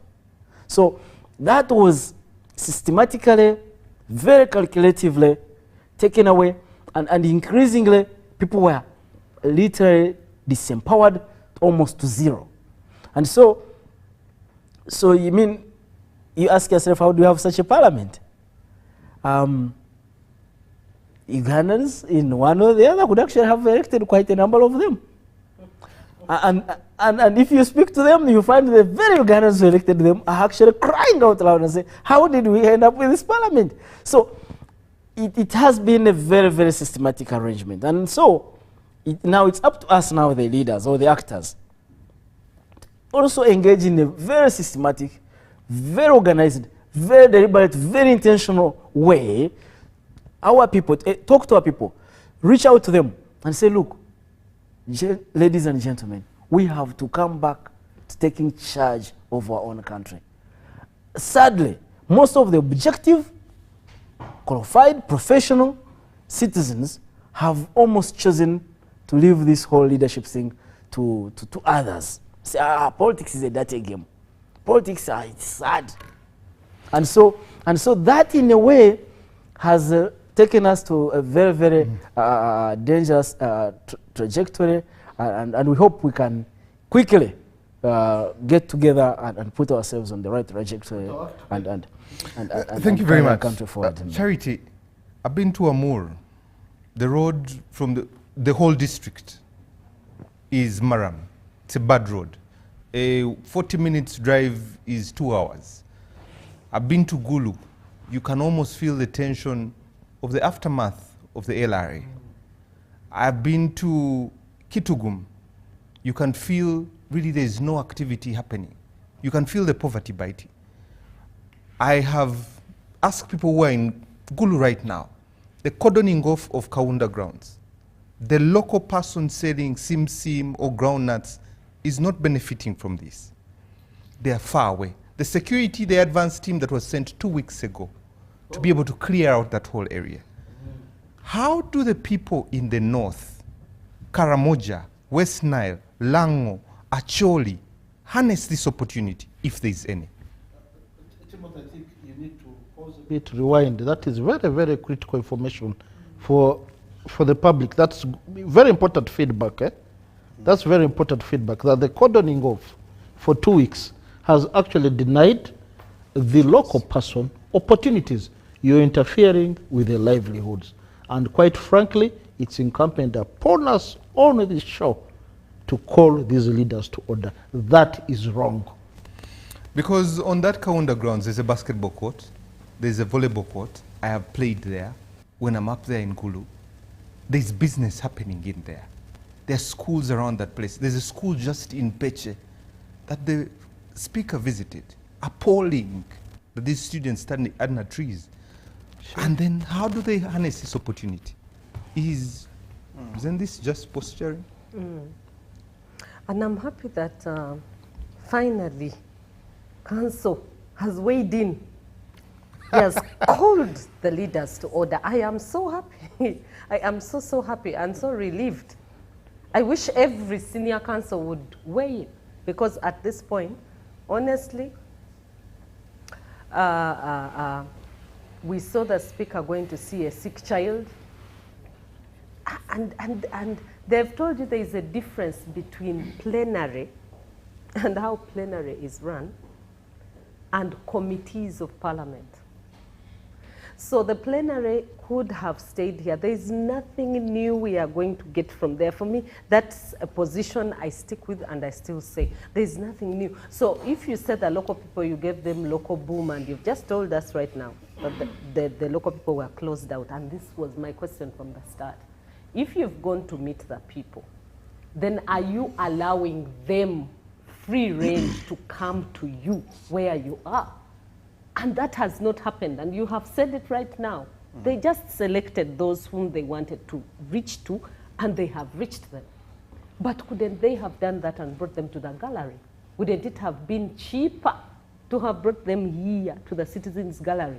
That's why that gallery was put there for us, that we will say what we want to say, we will listen to proceedings. But most importantly, just so I do not sound like I just want to lament this evening from this parliamentary sitting, I want us to broadly think about Ugandans contributing to development. But you see, for a Ugandan to contribute to development, they must be led. Huh? So your leader will show you, like will direct you in places where that development is taking place. Where there is ICT, how do I engage with ICT? I was just asking council here about AL and the law, and he was already going off. And my head was thinking, maybe I need to listen in a bit more. That is where the money is for me. That's where now I see the money. AL and the law. So everybody in society needs that. You need to hear, how have we organized ourselves in production? If we say we are going to increase household income, if we say PDM is here for you, and we are importing apples, our weather cannot support apples, but our weather can support Irish potatoes. But we are importing Irish potatoes from Kenya. This thing is very annoying. How do you import Irish potatoes? Charity. We are importing The rice. Narrow National Agricultural Research Organization. Yes. It has research output. I swear to, I looked at, it's 104 pages. There are varieties of potatoes that can grow in each of the regions. But I'm sorry I've interrupted you. No problem. The technologies have remained in the books and the dusty laboratories. They are not reaching the intended people. So this is it. So as much as our textbooks are saying these things, and as much as there is policy, and as much as there are citizens who might be willing to get into the money economy, they are working day and night, they have no direction because their leaders are thinking about their stomachs. They are thinking about money going into their purse. They are thinking about mansions. They are thinking about big land cruisers. And they are no longer paying attention to the fact that even if you drive that Land Cruiser for 20 years, this generation of the poor ones is increasing in number, and be aware that when you're in the glass house, these ones will throw the stones onto that glass house. There must be a change even within the leaders themselves. There must be a point when you ask yourself, okay, in the first place, why did I stand? I've met very many members of parliament who say, it's to estimate, you know, when you go into parliament, too much estimation of that parliament. There is nothing big with that parliament, nothing new coming out of that parliament. But you're a member of parliament. What have you done for your people? What have you directed your people to benefit in terms of the policies that have been put out? Okay? So you have now this 1 million shillings going to every sub-county. It is coming, it is there. Is it going there? What have we seen coming out after all these 2 sets of money that have gone to the sub-counties? Charity, and we have the GROW project for women. Yes. That now government has launched. How many women in Uganda know there is GROW, and what is GROW about? What is 10% when you tell me, who has never gone to school and my breast is peeping out of a gomesi that is torn?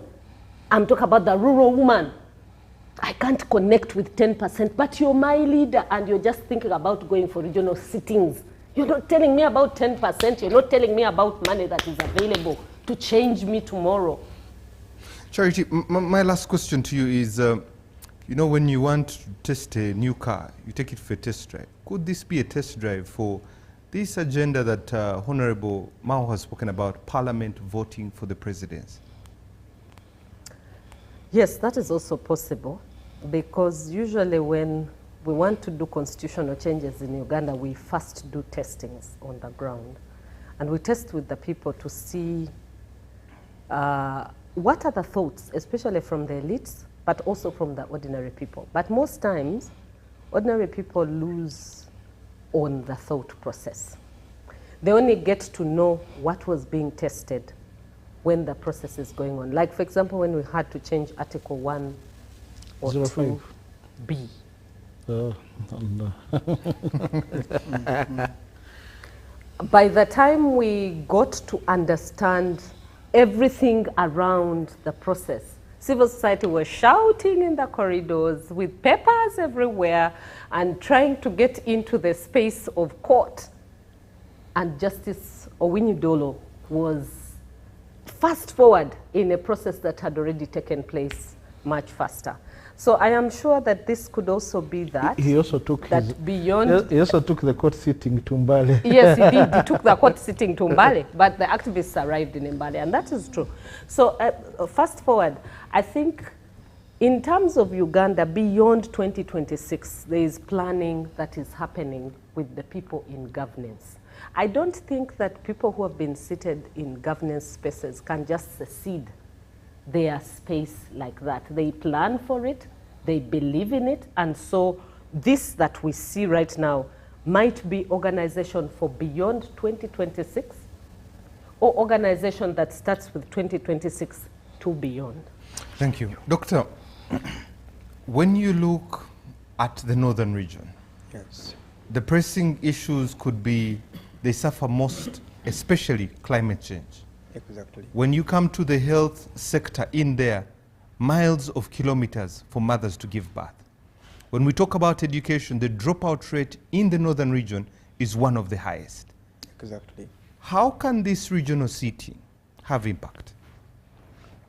Preferably, let's first appreciate that Uganda is a young and developing country, whereby the population is increasing and we need multiple sustainable structures which will be absorbing the population, the numbers, in terms of graduates, in terms of professionalism and occupationalism.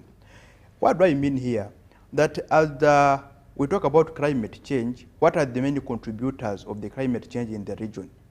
Talk about the droughts, the famine we are talking about. But the land which were previously covered with the trees, is it still in existence?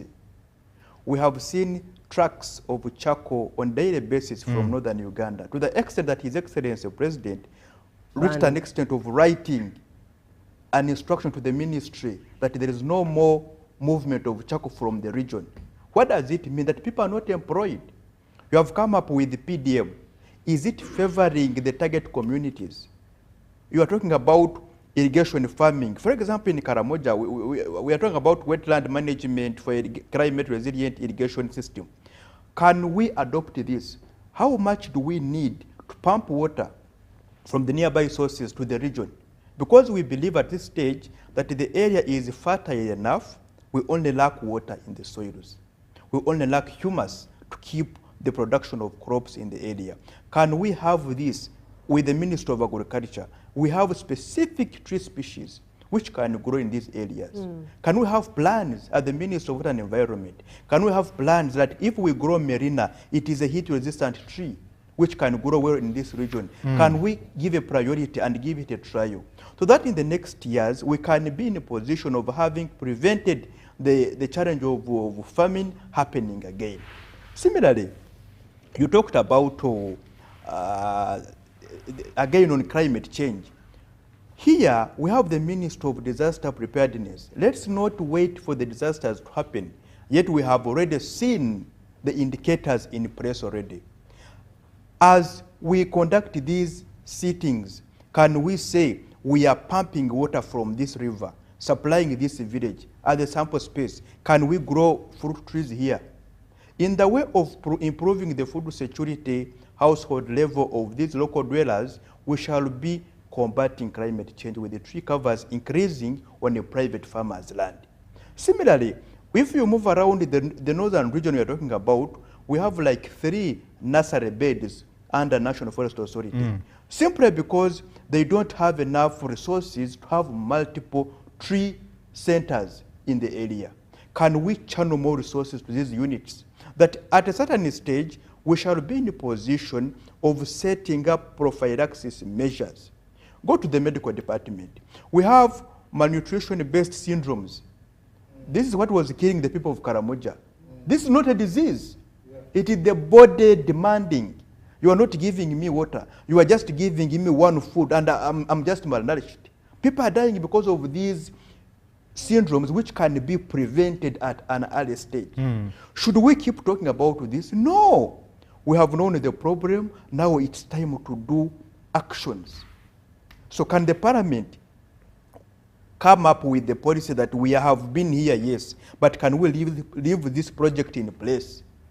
That by the end of this term, should we be in a position of evaluating what we did last time?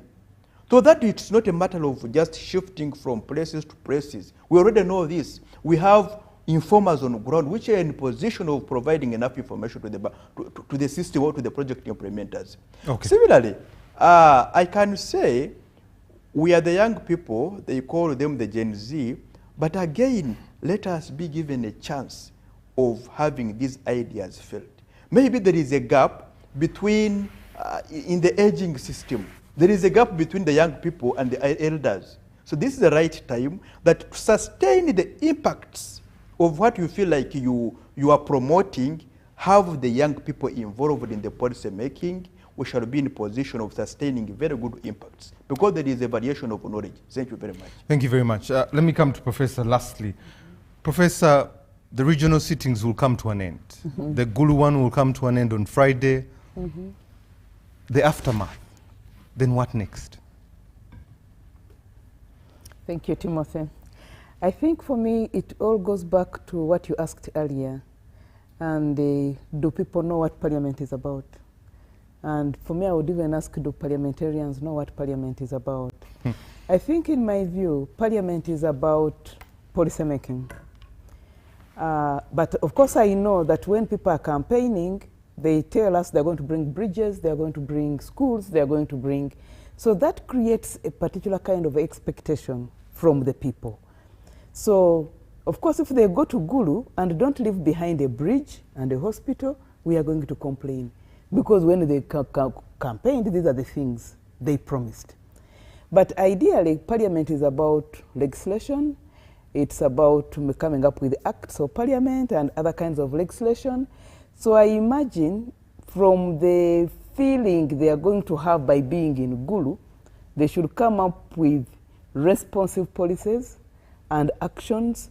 They should have responsive evaluation of the different laws they have taken so that whatever they decide there comes and there is impact and it transforms the lives of people. But if they just go there and come out with nothing and keep to the lane they are always at, people will always think that their work is around that. And I think basically that's what I can say. But I think also another thing we need to, which has brought this thing to light, is also the lifestyles of our members of parliament. Of course, parliamentarians, like all organs of government, parliament is supported by the taxpayers' money. So how they live their lives and what they use, I mean, someone talked about Land Cruisers, you can talk about iPads, of course they're not going to sleep in cheap hotels and all that. So all that has a reflection on the level of expenditure they're going to have. And of course, if you're presiding over poor people and you have that kind of lavish spending, you're definitely going to attract criticism. But basically the impact we are going to see there, Parliament is about legislation. They have gone into very many other things, but their role is legislation. So let us see many more policies coming out of it. That is my view. But these promises of bridges, yeah. Let me read some messages before I give you parting shots. It took a professor to bring it to our attention. I have a message here from Captain Honorable Mike Mukula, who says, deepening democracy entails strengthening the will of the people. Power belongs to the people, accounting to the people is continuous, the process, and the new concept of bringing the debate nearer to them is political ingenuity, especially when the northerners or the northern part of the country was insecure, paralyzed for 25 years due to insecurity, never had access to development, education, health, agriculture, infrastructure. Gulu City will feel closer to government. The MPs stay in the north will focus on government accountability, oversight on government's projects and the region and the performance of governance institutions. Why do people fear new concepts? I think Captain Mukula. That's Captain Mukula. But he should declare his interest. Soroti is bound to... next. Soroti is going to host next. about northern region. So which is which? Also, Captain Mike Mukula should not Honorable be Mukula is too bright. Honorable Mukula is my friend. Let me read some He's taking advantage of. come to your parting shots.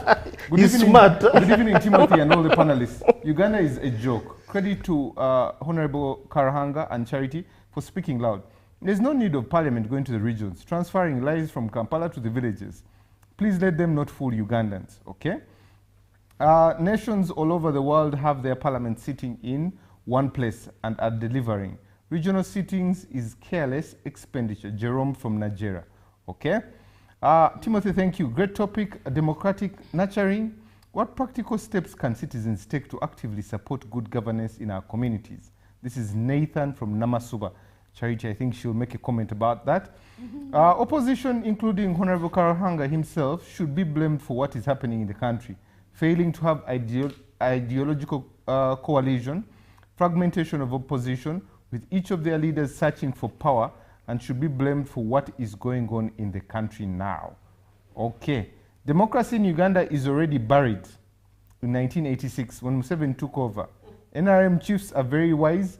After stealing Karamoja iron sheets, they continue to waste taxpayers' money from the north.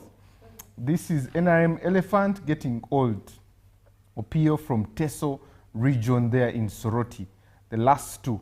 Good evening, Timothy. Thank you for serving the nation. I'm enjoying the show from Ibanda. Appreciating my people in the studio, especially Doctor. And the regional parliament sittings aren't changing the challenges affecting Ugandans. What's wrong with staying in Kampala? What are they doing? What are they doing? Like our parents would take chicken for their children at school on visitation day without buying them books. Why do they waste money? Okay, this is Dr. Cliff. Okay, finally, Margaret Adong. Following the program from Gulu, my question goes to Charity. When Parliament is sitting in Kampala, does it incur costs? Does she know that when MPs from different constituencies are in Kampala, they are paid the same allowances they are being paid in Gulu? Why is it important for cost-benefit analysis? Benefits outweigh the costs. To us in the north of Uganda, we appreciate the regional parliament, and I'm glad you do. Okay, Kenneth, a lot of messages coming through, and we want to appreciate you. I can't be able to finish all of them there.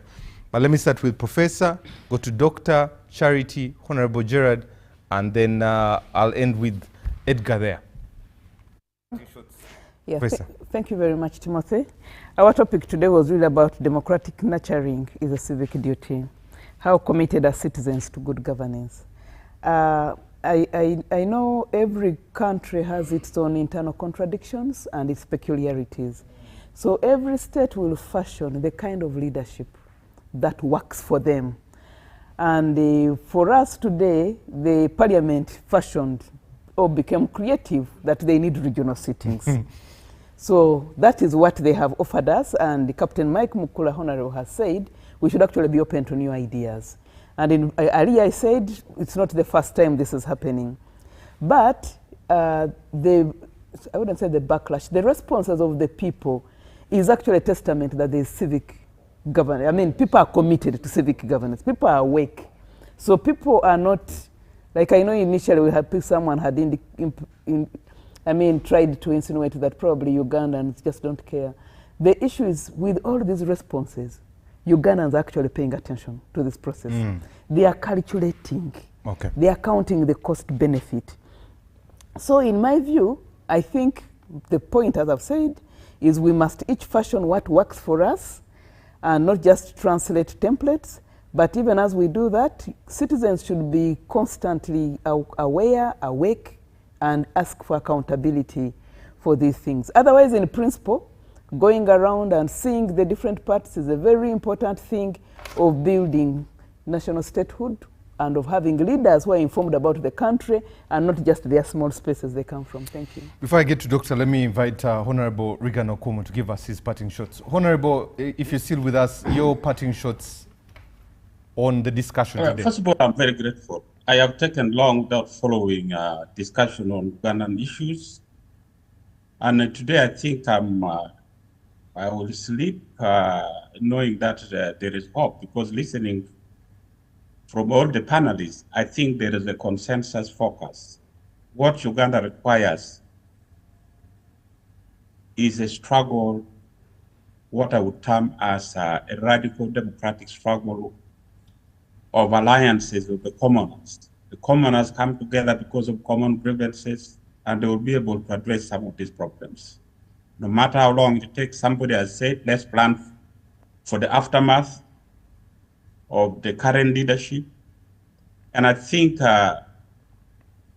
we as Ugandans, first of all, we must love our country, we must love our people, we must avoid sectarian tendencies. And when you talk about federal arrangement of government, I think we should also be able to differentiate.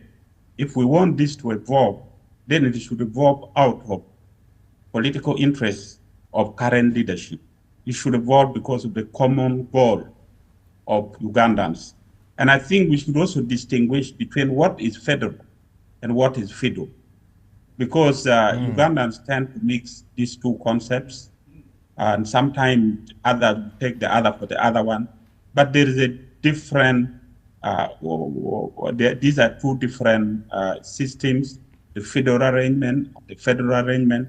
And I think if Ugandans choose to go federal, whatever the practice has been, whether regional, whether what, there is a constitutional provision that requires that any region that feels they could come together, they can actually collect to form a regional body. But the current government has not accepted it because it will bring some contradiction, especially in Buganda, that is more or less interested in the federal arrangement. So I thank you so much for your input, and I think that let's all focus and be objective when we are talking about issues concerning our country. Let us forget our political differences, because when it comes to survival of a nation, it will remain survival of a nation, and you cannot survive alone. Neither can you succeed alone as an individual. I thank you all. Thank you very much, Honorable Reagan Okumu. Doctor. And by the way, just one small thing. I have a book that I think should be shown to the panelists. It is about to be out. It talks a lot about Uganda. Although the heading portrays war, but I think it talks about our politics, our economy, and what we need to do as a country in order to move forward. It will be coming out very, very soon. It is already in publication, so it will be available. But the cover page is out there with UBC already. Thank you very much. I'm going to share it with the panelists. I saw it. It's just that the title was a bit scary. Started with the war. Doctor, over to you. There is a need to keep reminding Ugandans, all the citizens, over their role towards promoting good governance. And this should be them asking us accountability, asking the leaders their accountability of what they are meant to do. For example, there is no need of you failing to monitor a government program on a local basis without raising a concern that there is something not being done on the ground, yet the resources or the finances are given to a specific area. For example, the PDM, all regions are meant to receive money. But why is it that your region hasn't received anything? You are the local leaders. Have you raised the concern? So this is your role as local people, because you are the direct beneficiaries and we are answerable to you. Secondly, you are the voters. Really, if you voted a member of parliament who is just waiting for the Ankole regional meeting to talk about your issue, then really you are not serving yourselves. So this is a time, check through the people you are voting, the methodology you are using to choose leaders, to come up with very good leaders whose mindset directly suits your desires as communities. I will always invite you to promote environmental protection, because it is your role. You are the direct culprits of environmental degradation. Whatever is happening, it is because of what we are doing. Okay. And the earth will keep reacting back to us. Thank you very much. Thank you very much. Charity, over to you. I want to select my words usually when I'm winding up. Two things for my sister in Gulu. when you say you benefited from the regional sittings, I want you to sit down in your house and do an audit on behalf of all the people in Gulu and northern Uganda on what will come out of the regional sittings. If you're convinced that the issues that affect the north of this country have sufficiently been addressed by one sitting, I'm happy for you as a region.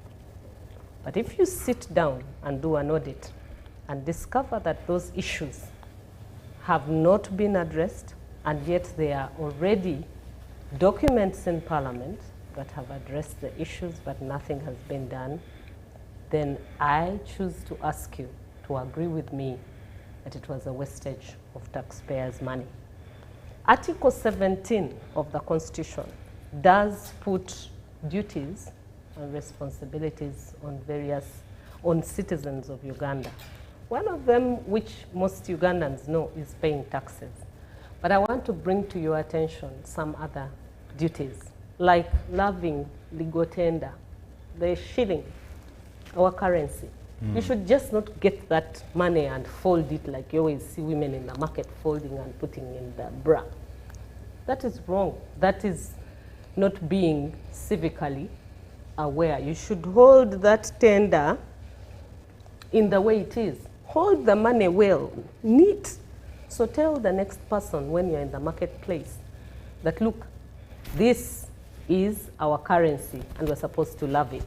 We're supposed to love the national anthem, we're supposed to love the flag, national flag. All these are our duties, but we also have responsibility to fight corruption. When we see it, we should loathe it. Okay. My parting shot is that when there are people speaking for you, or even yourself, you should learn to speak up, because that's what the Constitution asks you to do. Thank you very much, Charity. Over to Honorable Karahanga. Yeah, thank you. You know, we can remain in this whole impression of symbolism. And so we give a picture of we care about Ugandans, that we are coming to them wherever they are. And some of the citizens will say, well, that's what you've chosen to do for us. Maybe, thank you. Yeah? However sarcastic that may be. We could also choose to say, let's invest in what's transformative for our people. That let's put the limited resources to what makes a difference in people's lives. And then that's when actually leaders offer leadership. That you want to put a team of citizens anywhere and ask them, if this was your money, if this was the money of this particular village group, where would they love to invest it? Is it in the symbolism? Is it in the impressions? Is it, or it is in basically making a difference in their own families, in their own community? And so that's where we must keep pushing our leaders, pushing ourselves to focus on. When I was in Parliament, just a quick juxtaposition, I realized that we had a problem in the constituency I was representing, which, because it's a hilly place, so we had a water problem. So the people who are living uphill were really struggling with water. And so I realized that many times when we have weddings and other parties, we call our friends, we raise millions, we go and eat the food and go back home, and the following day we want more food actually. And so I said, okay, look, let me talk to my friends. I say, if I had a party today, you fellows would give me money. And we raised 100 million shillings. We connected 1,700 families to tap water. Households. Yes, households. And so, and I'm certain that almost permanently makes a difference. 100 just 100 million. We just gave it to National Water. Initially, they were even worried, like, okay, we don't know about this, so how do you go? I said, yes, you have other resources from government. We budget for you money, so this is a contribution from the community. Find more money and make sure you have water. And they did it. So I was doing a quick math here. If we had 20 billion shillings and we wanted to give water to households in Karamoja, being part of now, let's say, northern Uganda, how many households would we have left this week in Karamoja having tap or running water in their households, in their families, for certainly which would really be very transformative in terms of, I mean, the doctor will tell you about primary health care and all that. 10% of waterborne diseases. So you want to ask yourself, where are our priorities? Where do we want to focus? And I think that's why we need to keep pushing. Because you see, we can be lost in so many other things and giving, you know, this is okay, this is democracy, this is, no, please, come on. We are a humble nation struggling to uplift ourselves, and so leaders act that way. Focus on us, focus on the people. They need to be uplifted. That's why they want to see. That's why they wake up every morning to see their own children live a better life. So focus on that. And so Ugandans, on the other beautiful hand of things, we can't lose hope. This is our country. Whatever happens, we'll get together at some point. I had a colleague talk about the disintegration of the dissenting voices. Yes, it's indeed sad, but I think it's never too late to do good. And so I believe, like the common adage goes, that when people mean good and they do good, the world conspires to do good to them. And so let's get together and do good to ourselves. Thank you very much. Lastly, Council. First, I would like to salute and thank the Honorable Reagan Okum for taking off his time to be with us, and more importantly, for publishing his thoughts. He's a library of information. He's head of the library. I'm really touched that he could find within himself to publish a book for us and posterity. Thank you so much, Honorable Okum. Congratulations too. Secondly, what is splitting, splinter groups and what have you, is not new to Uganda. The UPC that we are talking about is actually a formation of a splinter group from the UNC of Musazi and a merger of Musazi led by Dr. Bote and merged with the Uganda People's Union of, there was one, I can't remember the leaders, there was one of Joseph Chiwanuka, the grandfather of Chiliwa Chiwanuka, our attorney general, and there was another of William Principal. So mergers and the mergers and what have you, they have occurred over the years.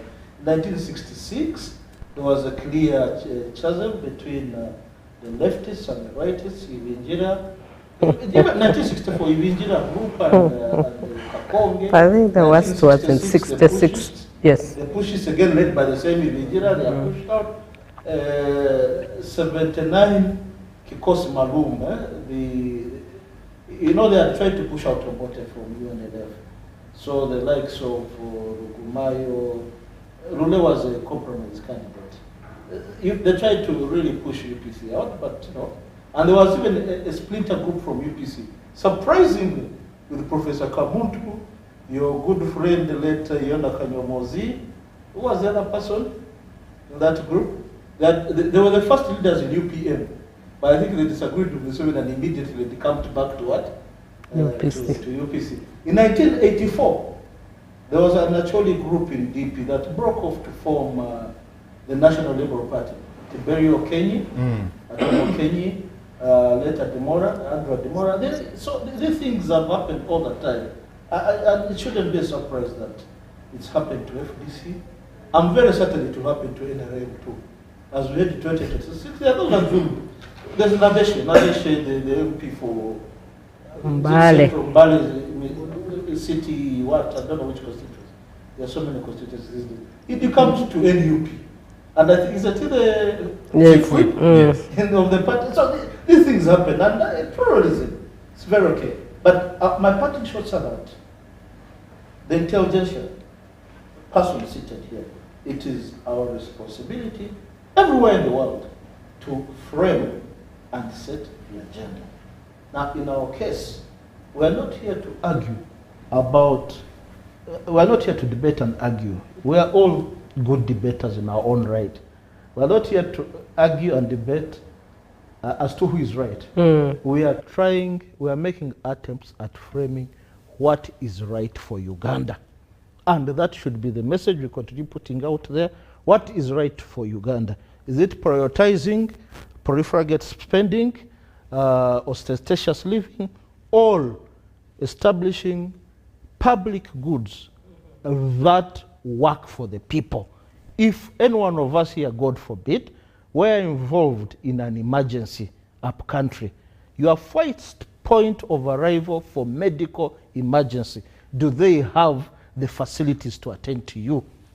That is the question that we should be answering, and setting and holding our leaders to account. Have a good morning, ladies and gentlemen. Thank you very much. I want to thank all the people that have sent in messages, the ones that were not being able to read, especially the ones that have sent them in from the north. Martin Drani and Ebong David, thank you very much. Some that I'll tell Charity and when we're off air. Gentlemen and ladies, thank you very much for coming. We appreciate your time. We'll end it with this quote by Albert Einstein that says, "We cannot solve the problems by using the same thinking we use." Same level of thinking. Created that problem. That created the problem. Good morning.